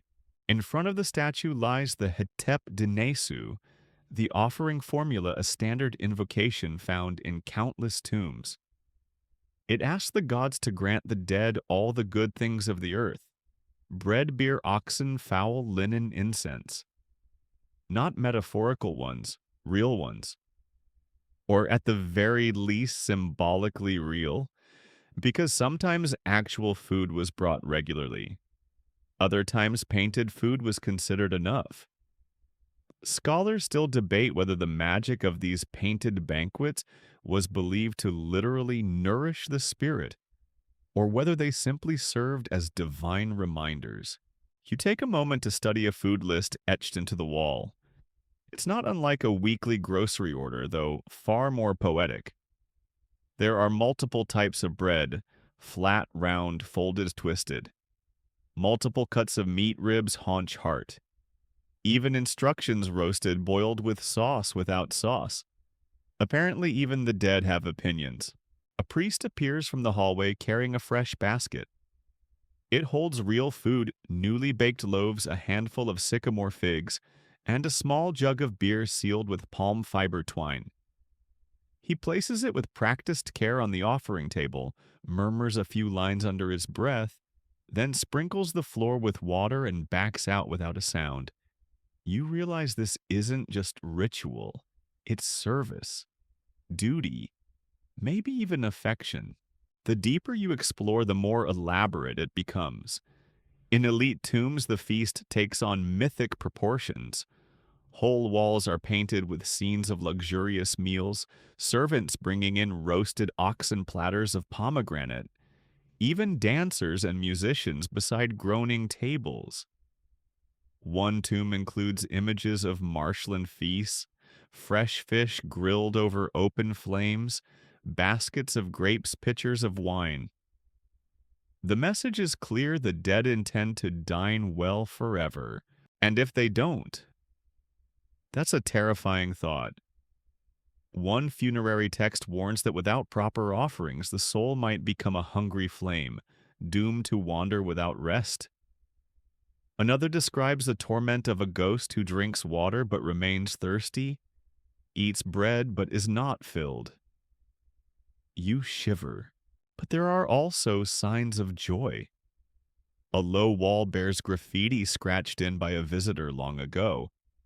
It reads, "May you drink the sweet beer with your old friend. It's touching, unexpected." A toast sent across centuries. You sit down near a small niche lined with jars. These hold no pickled delicacies, just symbolic ash and sand. But the intent is there, a kind of spiritual mise en place. One of the jars bears a name, Seishem Hotep. No title. Just a man long gone with a pot of barley beer waiting beside him. Outside the tomb, a family gathers under moonlight. They've brought their own food: flatbread, lentils, cucumber slices soaked in vinegar. Not for the dead, but for themselves. It's a funerary picnic, a tradition as old as the tombs themselves. You watch as they light a small oil lamp and begin to eat, speaking softly to one another, and occasionally to the grave. A young girl places a honey cake on the edge of the tomb, giggles, then runs back to her mother. "For Grandpa," she says, "so he doesn't get hungry in the stars." Her mother nods and smooths the child's hair. In that moment, you realize how deeply food binds this world and the next. It's not just nutrition, it's remembrance, connection, insurance for the soul. A roast duck might be forgotten in a palace, but a piece of bread left for the dead, that's sacred. You take one last look inside the tomb. The painted feast glows gently in torchlight. The statue smiles its eternal smile. The food is set, the prayers spoken, the door unsealed. And somewhere in whatever lies beyond desert and death, someone takes a bite. You leave the tomb behind as the stars press closer, thick as sand against the night sky. The moon, high and pale, throws soft light across the desert path, and you walk now, not toward the markets or kitchens, but into story. Because here in Egypt, food isn't just fact, it's myth, it's magic. It's the stuff of curses, cures, and quiet superstition, passed from grandmother to child like a sprig of wild thyme. You're sitting now by a small village hearth, the fire flickering low and slow. An elder stirs a pot of lentils with the same hand she uses to cast protection spells over newborns. Around her, children gather, and the stories begin. There's the tale of the boy who ate too many sour figs and forgot his own name for a week. Or the girl who buried an onion under her lover's doorstep to make him dream of her. Or the traveling merchant who tried to cook fish during a full moon and ended up haunted by the ghost of a crocodile. You sip warm beer from a cracked clay cup and wonder just how many of these stories were born out of indigestion. Ancient Egyptian food myths run deep. Bread baked without a prayer might attract demons. Honey left uncovered could tempt spirits. Garlic hung by the door wasn't just to ward off illness, it also discouraged nosy neighbors and, in at least one tale, jealous gods. You hear of a woman who mixed crushed date pits with barley and formed them into small cakes shaped like crocodiles. She left them at a riverbank to curse the tax collector. 3 days later, the man broke a tooth and fell into the Nile. Coincidence unclear, but no one ever questioned her bread again. Some foods were believed to hold divine properties. Lettuce, of course, long associated with fertility and rejuvenation, but also onions, which were thought to symbolize eternal life. Their many layers mirrored the layers of the soul, and their smell, a kind of spiritual armor. Soldiers marched into battle with onion bulbs tucked into belts or sewn into tunics, hoping for strength or at least fewer stomach aches. You lean closer to the fire as the elder tells of the forbidden cake, baked only during eclipses shaped like the crescent moon, and flavored with herbs no one will name out loud. If you eat it, they say you'll dream of your death 3 days before it happens, which might be useful or not. One boy offers a fringe theory that during festivals, priests slipped narcotic herbs into the beer to induce visions. A few adults chuckle nervously. One man mutters that Blue Lotus is just for dreams, not for dinner. Another shrugs and says the gods eat dreams anyway. You glance at the small altar in the corner of the room. It's nothing grand, just a painted pot with 3 dates and a smear of lentil paste on a shard of broken bread. Offerings not to the major deities, but to the Aku, the Shining One's ancestral spirits who linger nearby. Feed them and they protect you. Ignore them and your bread might never rise again. Even animals had roles in food myth. Cats who sniff your pot 3 times are said to bless the meal. Dogs who stare at your cooking too long mean someone's telling lies in the house. If a donkey refuses onions, don't travel that day. No one questions these rules. They just follow them with the same quiet reverence they give to recipes. Historians still argue how seriously the Egyptians took these food superstitions, whether they were widespread beliefs or regional quirks. But standing here surrounded by generations under a canopy of story and steam, it feels very real. Real in the way that every kitchen has its ghosts. Real in the way some dishes taste better when cooked with your grandmother watching. Even if she's been gone 10 years, you're handed a small round cake, dry, dusty sweet with date and crushed fig. It's called cause favor. A ritual treat eaten in memory of someone lost. You chew slowly, tasting sorrow and warmth in equal measure. The boy beside you says he always leaves one by the well for his brother who died too young. He loved them, he says, mouthful. There are even dreams said to predict famine or feast. If you dream of a fig tree full of birds, it's a good omen. Harvest will be plentiful. If the tree is bare, someone will steal your flour. If it burns best to fast for a day and hope the gods weren't watching too closely. And sometimes the food itself is prophecy. A cracked loaf might mean betrayal. Sour beer might warn of a lie. A cucumber that bends instead of snapping. Someone in the house is keeping secrets. You think about all the food you've ever eaten without checking for signs. Perhaps you've been lucky. A merchant tells you one last tale before the fire dies. During the Great Flood, a man tried to hoard his barley while his neighbors went hungry. That night, his bread turned to sand, his beer to seawater. But when he shared what little he had the next day, his granary filled again, some say by the hand of Osiris himself. A clear message: food is only sacred when shared. You lie back on the mat belly, content, head full, and you realize that here eating is not just about sustenance. It's about ritual, intuition, magic. The line between kitchen and temple is fine, maybe non-existent. The spoon is a wand, the stove an altar, the recipe a spell, and tonight you've tasted stories that will never be written down, only whispered from fire to fire across thousands of years. You rise early before the first blue of dawn creeps up over the dunes and follow a trail of soft voices and sharper laughter. A family is waking, not with groans and alarms, but with the smell of something already sizzling over fire. You're in the home of a humble laborer, someone who works long days in the sun, who dreams of steady meals and small joys. And today those joys begin with lettuce.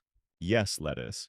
Not the limp iceberg leaves, from modern buffets, but tall, upright stalks with long, bitter greens.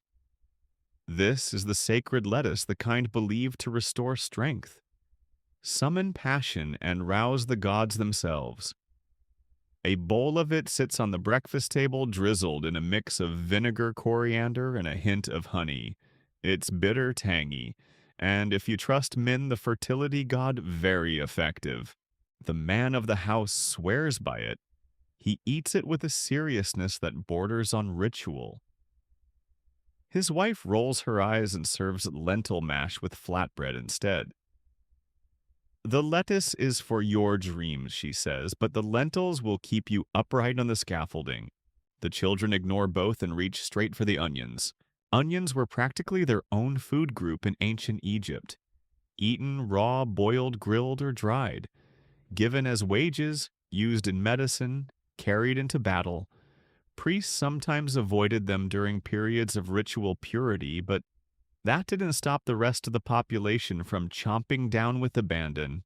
You watch a boy bite into one like it's an apple. His face puckers, then blooms into a wide grin.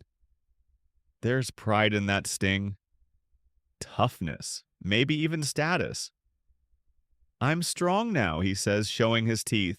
A teenage girl mashes garlic into a rough paste and mixes it with sour barley beer, creating a kind of dressing for leftover gourd and lentil stew. The combination is pungent, bracing, possibly illegal in enclosed spaces. But it wakes you up more effectively than any rooster. And the laughter. It returns. Food is flirtation here. A sideways glance over the morning porridge. A piece of sweet bread quietly placed on someone else's bowl. You're told that young lovers sometimes leave offerings of leeks or lettuce at each other's doorsteps. Silent invitations to meet at the granary later. No hearts, no poetry, just greens. One older woman sitting just outside the home weaving mats leans in and says with a grin, "If a man brings you onions, marry him." You nod solemnly. You don't question the wisdom of women with strong teeth and 60 winters behind them. Later that morning, you make your way through a small village square where preparations for a festival are underway. Baskets of garlic and leeks are being unloaded. Offerings for the gods, yes, but also fuel for a communal stew that will be served to workers, priests, and passers-by alike. You see a woman placing rows of cucumbers beside slices of roasted goose. The cucumbers are tart and cool, marinated in date vinegar, and sprinkled with dried mint. It's a refreshing contrast to the fatty meat and considered by some to be a cooling agent after the fiery lust of lettuce. Nearby, a few young men debate whether tiger nuts mixed with date syrup make a better aphrodisiac than beer-soaked raisins. A passing elder scoffs and says, "You want love? Try not being lazy." You're ushered toward a preparation table where a new delicacy is being assembled: mashed fig mixed with crushed sesame and shaped into bite-sized cakes. They're sweet, oily, and dense. One girl calls them love bombs. Another just eats 5 in a row without blinking. Later still, you hear tales of food as remedy, not for the body but the heart. A bread baked with blue lotus petals was believed to mend grief. A wine infused with coriander could calm jealousy. A broth of barley, onion, and honey was rumored to reverse a lover's cold shoulder, provided you served it with a smile and no questions asked. Historians still argue whether these foods were actually effective or whether their power came from belief alone. But you watch a young man, heart visibly bruised, sipping onion broth in a quiet corner and daring to hope. And in that moment, effectiveness seems beside the point. One fringe account from a late tomb mentions a love stew given to pharaohs consisting of pomegranate garlic beer and shredded duck. It was supposedly banned by one particularly grumpy vizier after a royal banquet got too lively. You make a mental note to avoid royal stews unless chaperoned. As the sun climbs, the flirtation slows. Work resumes, sweat dampens linen. The sacred lettuce is forgotten for now, though you suspect its effects are still rippling beneath the surface of more than a few morning conversations. You walk through the heat with the lingering taste of vinegar mint and warm onions still on your tongue. These are not luxurious meals. No silver platters, no imported spices. Just greens, roots, leaves, and meaning. Because here, love doesn't need rose petals. It needs garlic. You follow the trail of midday heat toward a low-roofed building where the air changes not cooler but smokier.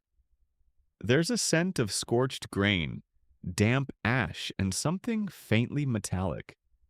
You've arrived at the oldest part of every neighborhood, the place where things are heated, pounded, scorched, and served. The kitchen, or at least what passes for one. Forget marble countertops and copper pans. This kitchen is a sculpted extension of the earth itself. Walls of mud brick shelves carved into clay, a soot-blackened dome oven that resembles a sleeping animal. Everything is smoke-stained and warm to the touch. Even the pots seem to exhale heat. You duck inside and immediately sneeze. There's chaff in the air, tiny bits of bran and flour dust kicked up by a woman grinding emmer grain into coarse flour with a stone roller. Her arms are lean and strong. The rhythm is mesmerizing, back and forth, like the Nile in miniature. Another woman shapes dough into wide, flat rounds and lays them gently against the inside of a dome-shaped clay oven called a taboon. The walls are still hot from the last firing. She seals the mouth with a slab of stone and waits. The smell that seeps out is deep and primal, slightly charred sour, and exactly how history would smell if you baked it. You glance over and see a pile of yesterday's loaves, each as dark as sun-baked wood. One is broken open to reveal a dense grayish center flecked with what looks suspiciously like stone chips. That's not seasoning, it's the price of grinding grain with sandstone tools. A mouthful of bread here is a gamble with your dental future. And yet this bread is life. It's fuel for builders' priests, scribes, children, and even cats who occasionally sneak a bite when no one's looking. Over a small hearth, a stew bubbles quietly. It's a mix of lentils, leeks, garlic, and barley, all simmering in a clay pot that looks ready to crack.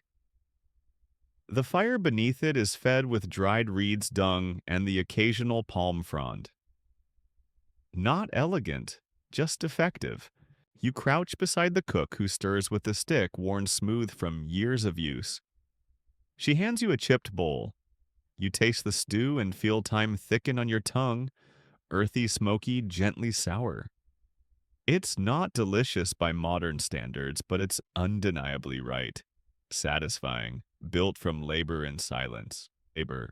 Tools are scarce, but every item here carries history. Clay pots for boiling and storing, flat stones for grinding, carved wooden spoons for stirring.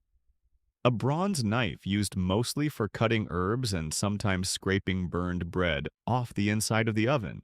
You lift a small soot-blackened lid and find what appears to be yesterday's dinner reheated. Beans mashed with beer topped with pickled onions and a drizzle of sesame oil. It's tangy warm and somehow better for having waited a day. Flavors settle, the cook mutters, and teeth rest. A child drags in a bundle of kindling and is rewarded with a sweet treat, a piece of bread dipped in honey and rolled in crushed tiger nuts. It's simple, quiet, and possibly the best thing you've eaten all day. Near the doorway, another girl is shaping dough into animal forms, geesefish, even tiny crocodiles. These aren't just for fun. They're votive offerings meant to be baked and placed at household shrines or buried at thresholds for protection. Food isn't just fuel, it's prayer story charm. Historians still argue whether most homes had their own ovens or shared a communal one. The answer, you suspect, is both. You pass one house where neighbors take turns baking in a courtyard kiln, each marking their bread with a unique slash or stamp. Theft isn't common, but misunderstandings are. A misplaced goose-shaped loaf can start a week-long feud. You're shown a tool used for frying, really just a flat pan placed directly on embers. On it, small cakes sizzle a mix of barley flour, crushed dates, and onion. Sweet, savory, and undeniably weird. You eat one with a grimace. The cook laughs and hands you another, this time topped with sour fig paste. Better. You reach for a pitcher of beer to wash it down, but the beer here is thicker, almost porridge. It's meant to be chewed. You gulp and try not to think about the residue now coating your throat. There's also a jar of rendered duck fat, stored in wax and used to flavor almost everything. It smells like rich smoke and memory. A smear of it on bread transforms the plain into the indulgent. But supplies are low, fat is luxury, and the jar is kept near the sleeping mat, guarded more carefully than gold. You watch a woman rinse her pot with a splash of beer and a handful of sand, scrubbing with dried leaves. No soap, no fuss. Just friction and experience. The pot is wiped dry and set upside down near the fire to smoke clean. It smells faintly of 20 different meals and one burnt incident no one will admit. A cat walks in. It eyes the bread pile. A child shoos it with a handful of lentil paste. The cat doesn't flinch. It knows it will win eventually. Egyptian kitchens always have cats. It's practically law. As evening comes, the last meal of the day is assembled. It's nothing glamorous, just warm bread, a lentil stew, a smear of fermented fish sauce, and a single cucumber split 4 ways. Everyone eats quietly, no plates, no formality, just fingers and focus. And when the fire dies down, the pot is turned upside down. The bread is wrapped in linen. The tools are stacked neatly. And someone whispers a short blessing, not to a god, but to the kitchen itself. Thank you, old place. You kept us fed. The morning light creeps back over the flat roofs and baked fields, and with it the quiet shuffle of old feet. You rise before the others, following the low murmur of voices and the distinct sound of spoons tapping gently against clay. This isn't a rush-hour breakfast. It's the hour of the slow eaters, the young, the old, and those in between with fewer teeth than dreams. You've entered a quiet home smaller than the rest, tucked at the edge of a village. A grandmother squats beside a bowl of warm mash steam rising softly. She ladles it into smaller pots for the children and a bent man who may well have known Pharaoh in his prime. The food is pale and soft, some mix of barley porridge, goat's milk, and date syrup stirred until it resembles memory itself. This is the food of the toothless, or more kindly, the food of endurance. Food for those who need calories without effort. Food that slides rather than crunches. One small child drools happily over her bowl, mashing chunks of softened fig with her fingers before squishing them into her mouth. An old woman nearby uses a spoon with a curved handle worn smooth by decades to carefully bring onion and lentil puree to her lips. You sit between them, sensing that they share more than just a diet. They share pace, stillness, a sense of being carried by others' footsteps.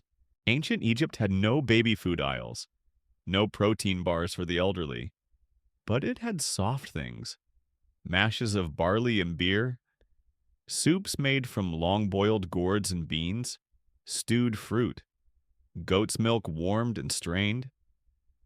You taste one concoction that's little more than mashed garlic and warm date water, meant to wake the belly and calm the chest. It tastes like determination.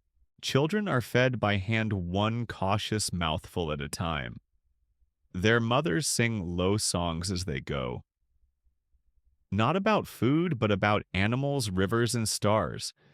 It soothes more than the warm mush in the bowl.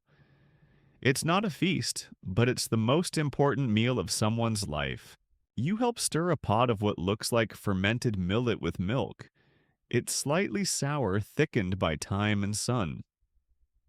The woman next to you calls it day milk, the kind that doesn't come from today. It's served to elders to keep their knees brave. You sip and immediately feel your eyebrows rise. It's tangy. Food here isn't just nourishment, it's preservation. A baby too weak to nurse is given goat's milk steeped with onion and mashed dates. An elder too tired to chew gets their stew run through a cloth, then thinned with warm water and swallowed with a prayer. You hear a story of an old man whose last meal was a single fig, soaked in honey, eaten in silence beside the Nile. He didn't speak, didn't need to. Everyone understood it wasn't about taste anymore, it was about closing the circle. There's a saying etched into an old reed scroll in one scribe's house. Those who cannot chew must still be honored at the table. And it shows. No one here eats alone, not even the smallest or slowest. Meals are shaped to fit the person. A toddler eats bean mash with oil. A grandfather takes soft bread dipped in watered-down wine. A toothless aunt eats cooked lentils spread thin on a leaf and folded like an envelope. No chewing, just warmth. You pass a temple courtyard where a priest blesses a pot of soft barley paste meant for the sick. In certain temples, food was distributed daily to those who couldn't work, orphans, widows, the elderly. Priests would call it a ritual. Others might call it social care. Either way, the stew was thick and filling. You meet a blind man with 3 teeth and a contagious laugh who swears that the best meal of his life was a bowl of mashed garlic, crushed coriander, and warm beer. I was 20, he says. It was raining. I remember because the soup had steam. You nod and believe him. You also keep your distance from his breath. Historians still argue how widespread elder care was in Egyptian society, whether extended families always took care of their own, or if community systems filled in the gaps. But the food says plenty. Tomb paintings show servants bringing bowls of porridge to bent figures. Temple kitchens listed special rations of soft grains and sweetened stews. These weren't luxury items, they were daily kindnesses. You peek into a jar beside the hearth and find something curious: dried figs soaked in oil, smashed into paste and left to ferment slightly. The resulting mixture is smeared on bread or what passes for it and given to both infants and seniors.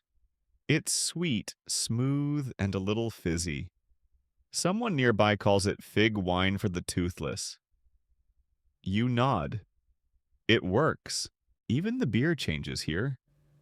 It's thinned, filtered better, sometimes strained through cloth before serving. Not the chewy worker's brew, but a softer, weaker draft made for sipping. The jars are smaller. The hands that pour them shake a little more. But the rituals remain. You return to the same family later that evening. The sun is low, the air rich with the scent of warm gourd stew. The children sit with their elders sharing food from the same bowl. No rush, no interruption. Just slow bites, soft food, and soft eyes. The oldest woman finishes her bowl, wipes her mouth with a piece of bread, and leans back with a sigh. She taps the rim of her empty bowl twice, a sound that echoes like a satisfied heartbeat. And you realize being able to eat without pain, with company, with warmth, that's the real feast. The sun lifts high again, its heat flattening the air, and you're on the move this time, not with villagers or priests, but with a different kind of group entirely. Soldiers, tradesmen, brickmakers, boat haulers. The ones who build things, move things, carry things. Their sandals are frayed, their hands crack their backs, weathered like old rope. And their stomachs. They are endlessly, powerfully hungry. You trail a group of workers bound for a construction site. Some may be building a tomb, others a granary, maybe even a temple. But all of them share a diet designed not for elegance, but for energy. Their meal is waiting near the site, prepped in clay pots, covered with linen, a porridge of barley thickened with lentils, flecked with garlic and wild leek. It's been cooking since before sunrise. One man stirs it with a stick and tastes from a cracked bowl. He grins. Strong as Pharaoh's word, he says. A compliment and a joke depending on the pharaoh. You sit beside them and eat. The stew is hot and filling, seasoned not with spices but with salt and sweat. A second bowl contains pickled onions, sharp and vinegar slick, eaten like dessert. The beer is weak and warm, poured from heavy jars lined with straw. It's sour, slightly fizzy, it tastes like endurance. These are not slaves but workers paid with rations, bread, onions, and jars of beer. A daily allowance measured not in coins but in calories. Historians still debate the precise status of Egyptian laborers. Many were conscripted seasonally. Others were specialists, but all of them needed to eat, often and cheaply.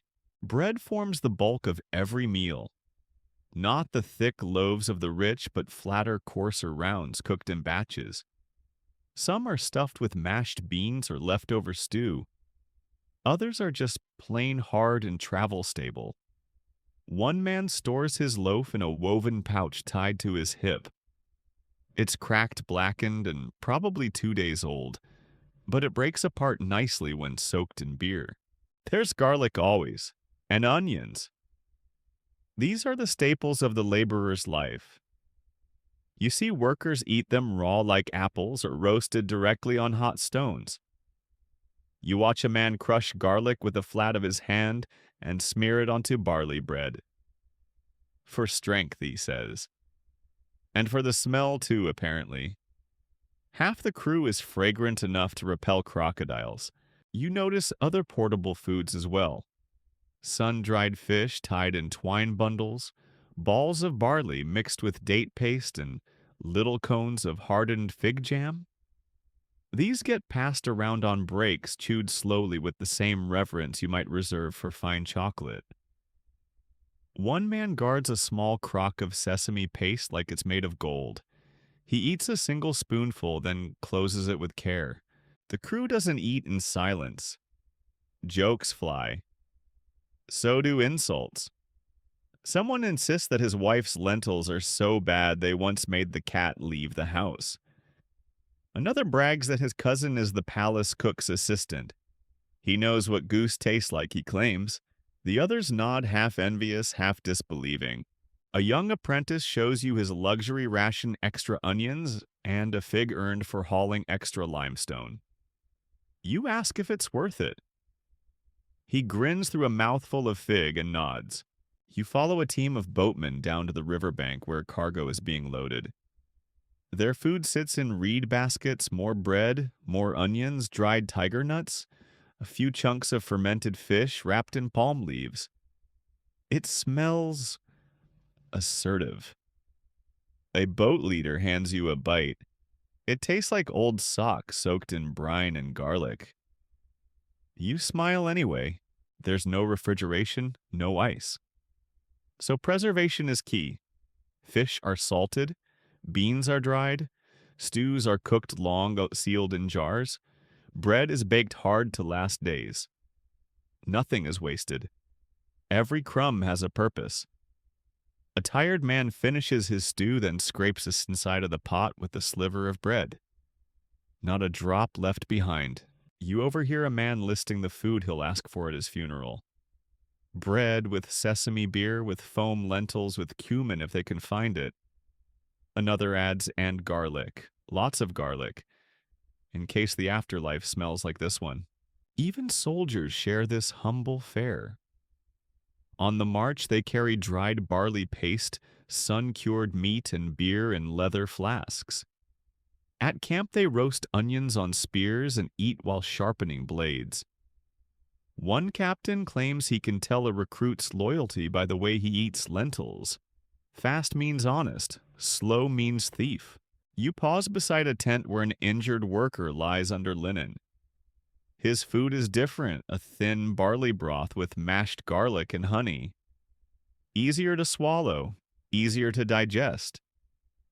You realize again that food isn't just fuel, it's care, a way to keep a man on his feet, or bring him back when he falls. Historians still puzzle over the logistics of feeding massive labor forces. But here on the ground, it's clear simplicity, consistency, and calories. There are no feasts, no feigned abundance. Just bread, onions, beer, and a kind of dignity in that repetition. Even the overseers eat the same things. Perhaps with cleaner hands and better bowls, but the food, it binds them together. You rest beneath a half-built wall, sun beating down belly warm. The workers return to their tasks, stones are lifted, sand shifts, sweat falls. The bread and beer are gone, but the strength they offer lingers. And you think sometimes the greatest meal is the one that lets you lift one more stone. The wind shifts westward as the day ages, and you follow its dry whisper toward the edge of the settlement, where color and silence bloom differently. No busy markets here, no shouts. Instead, low walls covered in painted symbols.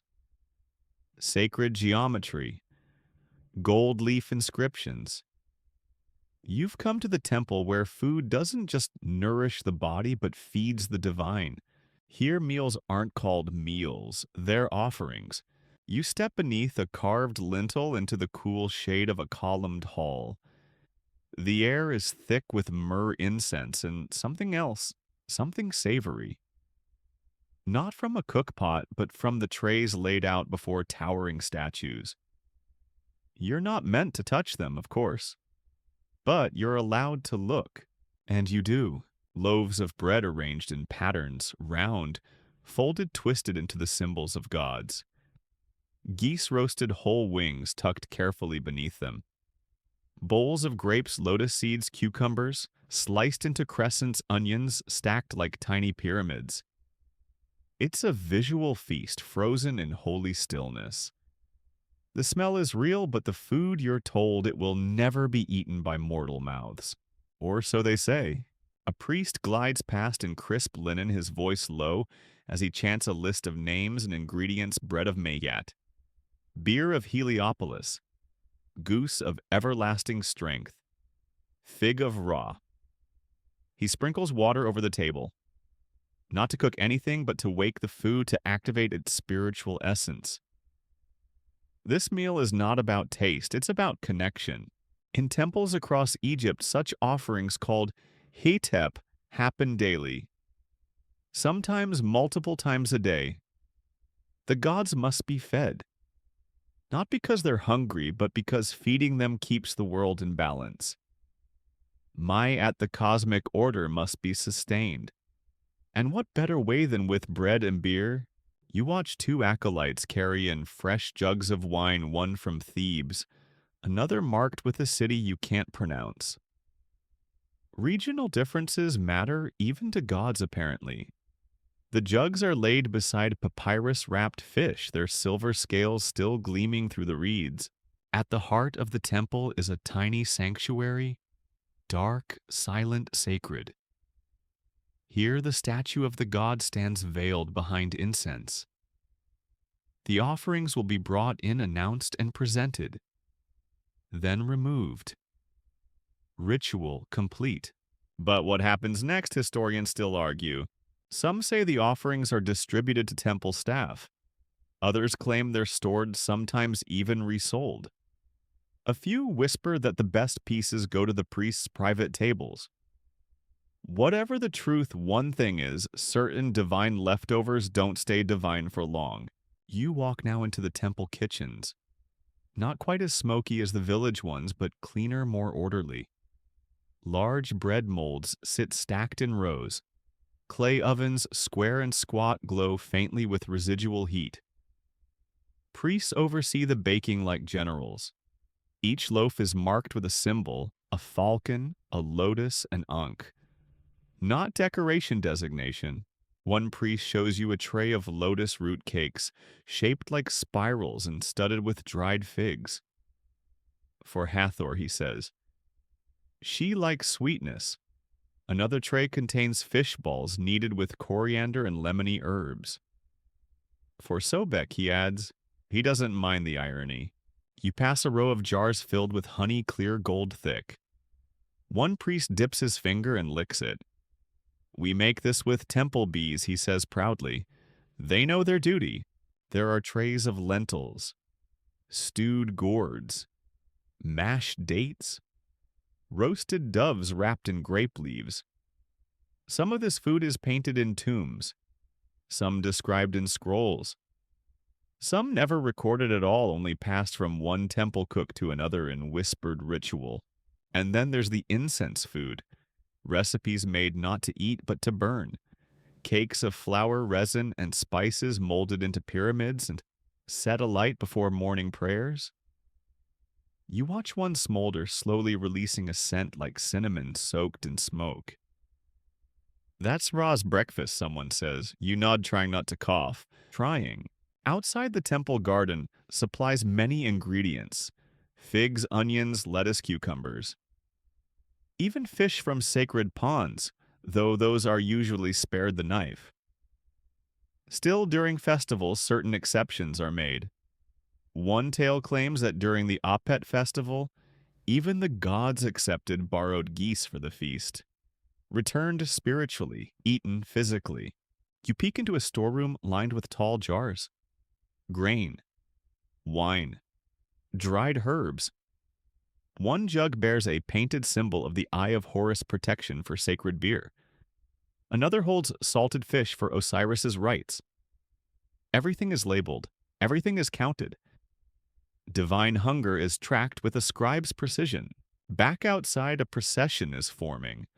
Offerings are being loaded onto trays, bread towers, beer jars, roast ducks garnished with sycamore leaves. Each item is presented to the gods, walked past statues, and then curiously turned right back around. Some trays go to the poor, others to temple staff. Some vanish behind closed doors. You follow a priestess to a quieter corner where small offerings are placed by everyday people. A crust of bread, a single onion, a smear of honey on a flat stone. These aren't part of the grand rituals, but they matter. A mother places a date in front of a tiny statue of Taweret, the goddess of childbirth. To keep her close, she says. The date is fresh, soft, Sacred in its simplicity, you leave the temple slowly passing through incense smoke and echoing hymns. The sacred kitchen fades behind you. The divine table is cleared, but the meaning lingers. Because here, food is not for hunger. It's for reverence. It's for balance. And sometimes it's for gods who probably don't need to eat, but definitely deserve a good meal. You move through a haze of candle smoke and fading incense as the sun begins its slow descent. By now, you know the rituals of real food, of temple offerings of bread, both chewed and imagined. But as you wander back toward the quieter homes on the edge of the village, you realize there's still something missing. Something stranger, softer, older.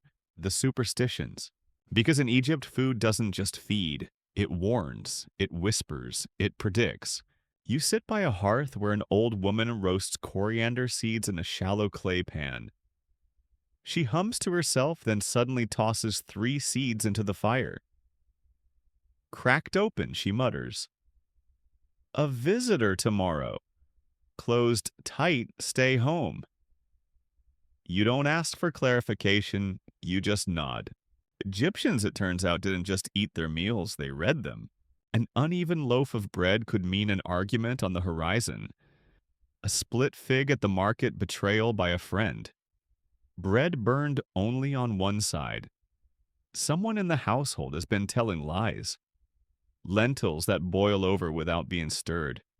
Your child is hiding something. Food as omen. Food as oracle. You're handed a small cake shaped like the crescent moon. A festival cake, someone says. Baked during eclipses or seasonal changes. Not always eaten, sometimes just placed in the doorway to catch the turning.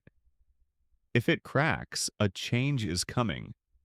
If it molds quickly, someone's love is fading. Nearby, a man peels onions and drops the skins into water. He watches how they float. For dreams, he explains, 1 skin per hope. You don't ask how many hopes he's got. The pot's nearly full. You remember earlier tales about the wrong fish eaten under the wrong moon, or blue lotus petals bringing prophetic dreams if steeped properly in wine. Some say dreams of fish swimming toward you are good luck money on the way. If the fish swim away, get ready for loss. And if the fish speak, start praying. In another house, you meet a young woman grinding tiger nuts with dried mint. This is for my sister's wedding, she says. It's to make the bride quiet. You raise an eyebrow. In the good way, she adds quickly. You nod again, no questions. Garlic cloves are placed beneath pillows for protection, especially before travel. Figs are never eaten at night unless shared, and never on the 3rd day of the lunar cycle. It invites forgetting, someone explains. You take a mental note, and then promptly forget what day it is. Historians still argue how seriously that beliefs were held. Were they formal traditions? Local folklore? Private quirks? It doesn't really matter, they're everywhere. Food here is soaked in meaning beyond nutrition, beyond flavor. A child is given a piece of sweetened bread shaped like a crocodile. She kisses it before biting. Not because she's being silly, but because it's tradition. Crocodiles get angry if you forget them, her grandmother says. Even planting has its codes. Cucumbers grown too fast are said to signal impatience in the family. Lettuce that bolts early. Someone's keeping a secret. Beans planted on the wrong side of a threshold will never grow tall. And if a gourd splits on the vine before harvest, best to stay inside for 3 days. No one knows why, they just do. You listen to a group of laborers telling stories during their dinner break. One man swears he was cured of a fever by eating bread baked with his name scratched into the dough. Another tells of a woman whose husband returned from war because she cooked him lentils every night and left 1 spoonful for his shadow. He came back thin, the man says, but with all his teeth. Not all food magic is romantic. One neighbor tells you about a woman who won an argument by burning her enemy's leftover fish bones in a pot with garlic and coriander. The smoke made her point for her. You believe it. Then there's the fig of silence, a small shriveled fig kept in pockets or tied to sashes, said to hush gossip, quiet enemies, or bring peace during negotiations. You see three different people carrying one in a single afternoon. Two smile at you, one does not. Before you leave, an elder offers you a strange treat, a seed cake wrapped in palm fiber and tied with red string. Eat this before you travel, she says, so your path won't twist. You eat it. It's dry, slightly sweet, tastes like superstition and sesame. You feel oddly comforted. You walk again under moonlight, now the stars brighter, the air filled with the scent of warm bread and distant fires. You pass fig trees swaying bread ovens, cooling garlic bundles hung by every door. And you understand finally that food here isn't just food. It's message, protection, promise, warning, blessing. Because in a world ruled by the river, the sun, and gods with moods, it helps to have something you can taste that tells you the truth. The wind has changed again. It whistles softly across the fields, carrying the scent of scorched earth and drying grain. You walk now not into a feast or a kitchen, but into a lesson etched not in stone or scroll, but in memory. Because for all Egypt's abundance, all its wheat, its onions, its sweet beer, and fattened geese, the land was not always kind. You've entered a village mid-season. The fields are golden, but the people are quiet. The Nile has not risen as high as it should. The canal beds are low. Cracks in the mud gape like open mouths. Farmers glance skyward, though there's nothing there but hard sun and sky as white as bone. The river Egypt's mother, father, god, and grain mill has moods. Some years she swells too far, washing away young shoots. Other years she sleeps in her bed, barely spilling over, and the land stays thirsty. This year she's been stingy. You find a granary overseer counting sacks. His lips are tight. A thin harvest, he says. We'll eat, but we'll remember it. In times of plenty, Egypt sings. Bread is traded like greetings. Beer flows like laughter. But in famine, the song fades. Meals stretch thin. People remember forgotten roots, bitter greens, old ways of preservation. You see women grinding acacia seeds into paste. Boys gathering wild reeds for their bulbs. A grandmother teaching her daughter how to boil fish bones until the broth gels like glue. Not for pleasure, for survival. You taste a stew that has no salt, no oil, no garnish. Just ground beans, boiled water, and scraped gourd skin. It tastes like patience. And grit. There's a saying among the old, the Nile feeds. The Nile forgets. The Nile forgives sometimes. You ask someone what they mean. They shrug. She is a god, and gods are not always generous. Food offerings in temples increase. You watch a priest bring not just bread, but whole onions wrapped in cloth, laid at the feet of a limestone god. A gift for your mouth, he whispers, so you remember ours. Historians still argue how often true famine struck Egypt. The inundation was predictable usually, but usually isn't a promise. A few missed floods and suddenly grain prices soar, hoarding begins, and stews become thinner than prayers. Records show ration lists revised during lean years. Workers given half bread but double beer to ease their hunger. Grain stores guarded by soldiers. Fights breaking out over loaves that crumble too fast. And then feasts. Oddly, even during famine, the festivals don't always stop. Some say it's defiance. Others devotion. You sit beside a family breaking their fast during a religious day. The bread is thin, the beer flat, the figs few. but they offer some to you. Better to eat together than starve alone, the father says. In richer homes, the contrast sharpens. Their gardens still have cucumbers.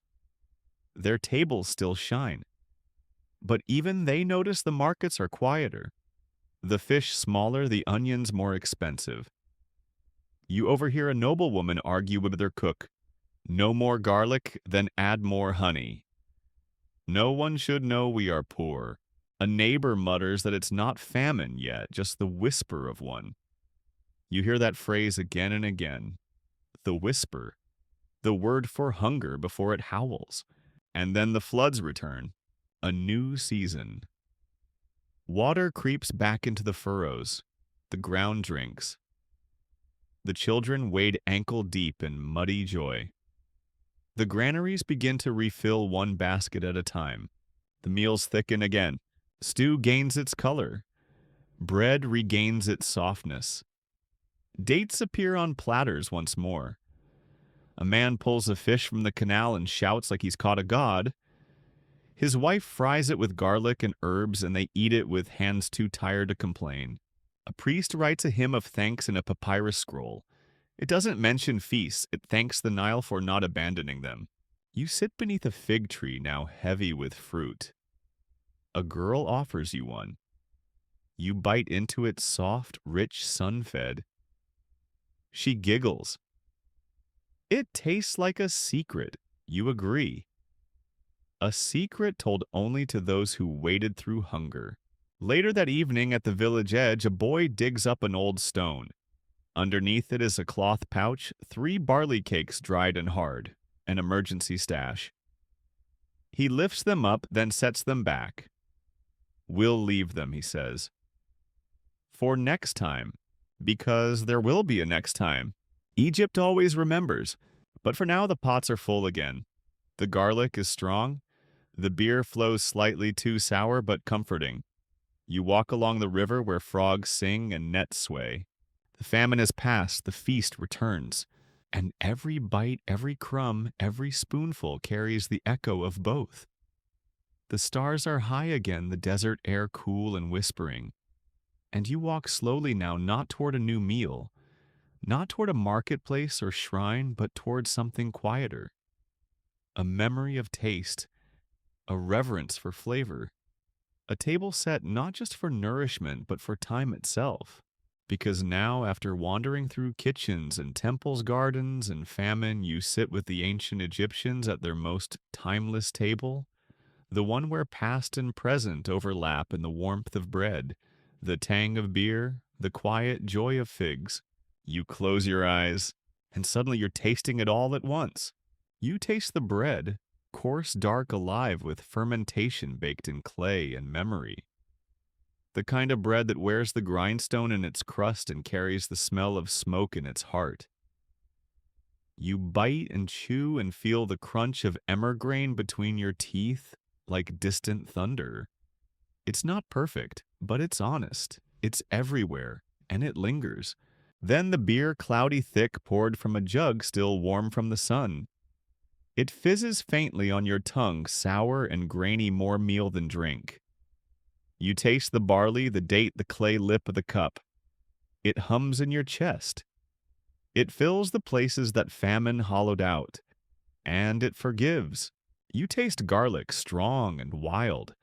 Onions sharp enough to sting, but sweet enough to remember. Lentils boiled until soft, mashed into quiet comfort. You remember children with toothless grins and elders with trembling hands all fed from the same bowl. You taste fish grilled by riverbank fire or dried and salted to outlast a journey. You taste leeks from temple gardens, bitter greens blessed by scribes. You taste stews of barley and gourds thickened with thyme and served with reverence. You remember the sacred. Bread offered to gods not to be eaten but to become eternal. Roast duck laid before statues. Cakes shaped like moons and scarabs baked to protect, to seduce, to calm. Food that meant something before it was even tasted. And you remember the forbidden. Fish unspoken in certain cities. cows untouched in Hathor's name, geese served only in shadowed rooms. You remember rules, whispered prayers, jokes traded between cooks when no one holy was listening. You remember that food was story, garlic planted for courage, cucumbers watched for lies, figs shared as promises, soup sipped to predict rain. Even burnt bread could become an omen or a warning. You remember the hunger and the recovery, the way the Nile ghosted the fields and then returned like a reluctant lover? The meals that were thinned, stretched, prayed over, and the joy when pots were full again. And you think as you sit there that food has always been about more than appetite. It's about time, about seasons, about survival, about dreams. You breathe deeply. The smells of ancient Egypt swirl together beer smoke figs, garlic baked clay river water, incense, a perfume of civilization. And then you open your eyes. The table is still full, the bread is still warm, the beer still fizzes softly in the jar. And the story, well, the story never ends. The embers are low now, the voices are fading. You've wandered across fields, through kitchens, past offerings and onions, and found yourself seated at the same table as pharaohs and farmers. They're quiet now, content, still chewing maybe, still watching. Let the last of the barley scent drift away. Let the moonlight pour softly across the Nile one more time. There is no more bread to slice, no more beer to pour. Just the memory of all that was shared, the sweetness, the salt, the silence between bites. You stretch your legs, feel the dust on your feet. Let your mind slow like the river in summer. There are no gods demanding offerings tonight. No stews to stir, no loaves to bake. Just you, still, full, safe, and drifting into sleep with the taste of history soft on your tongue. I'll be here with another story for you tomorrow night.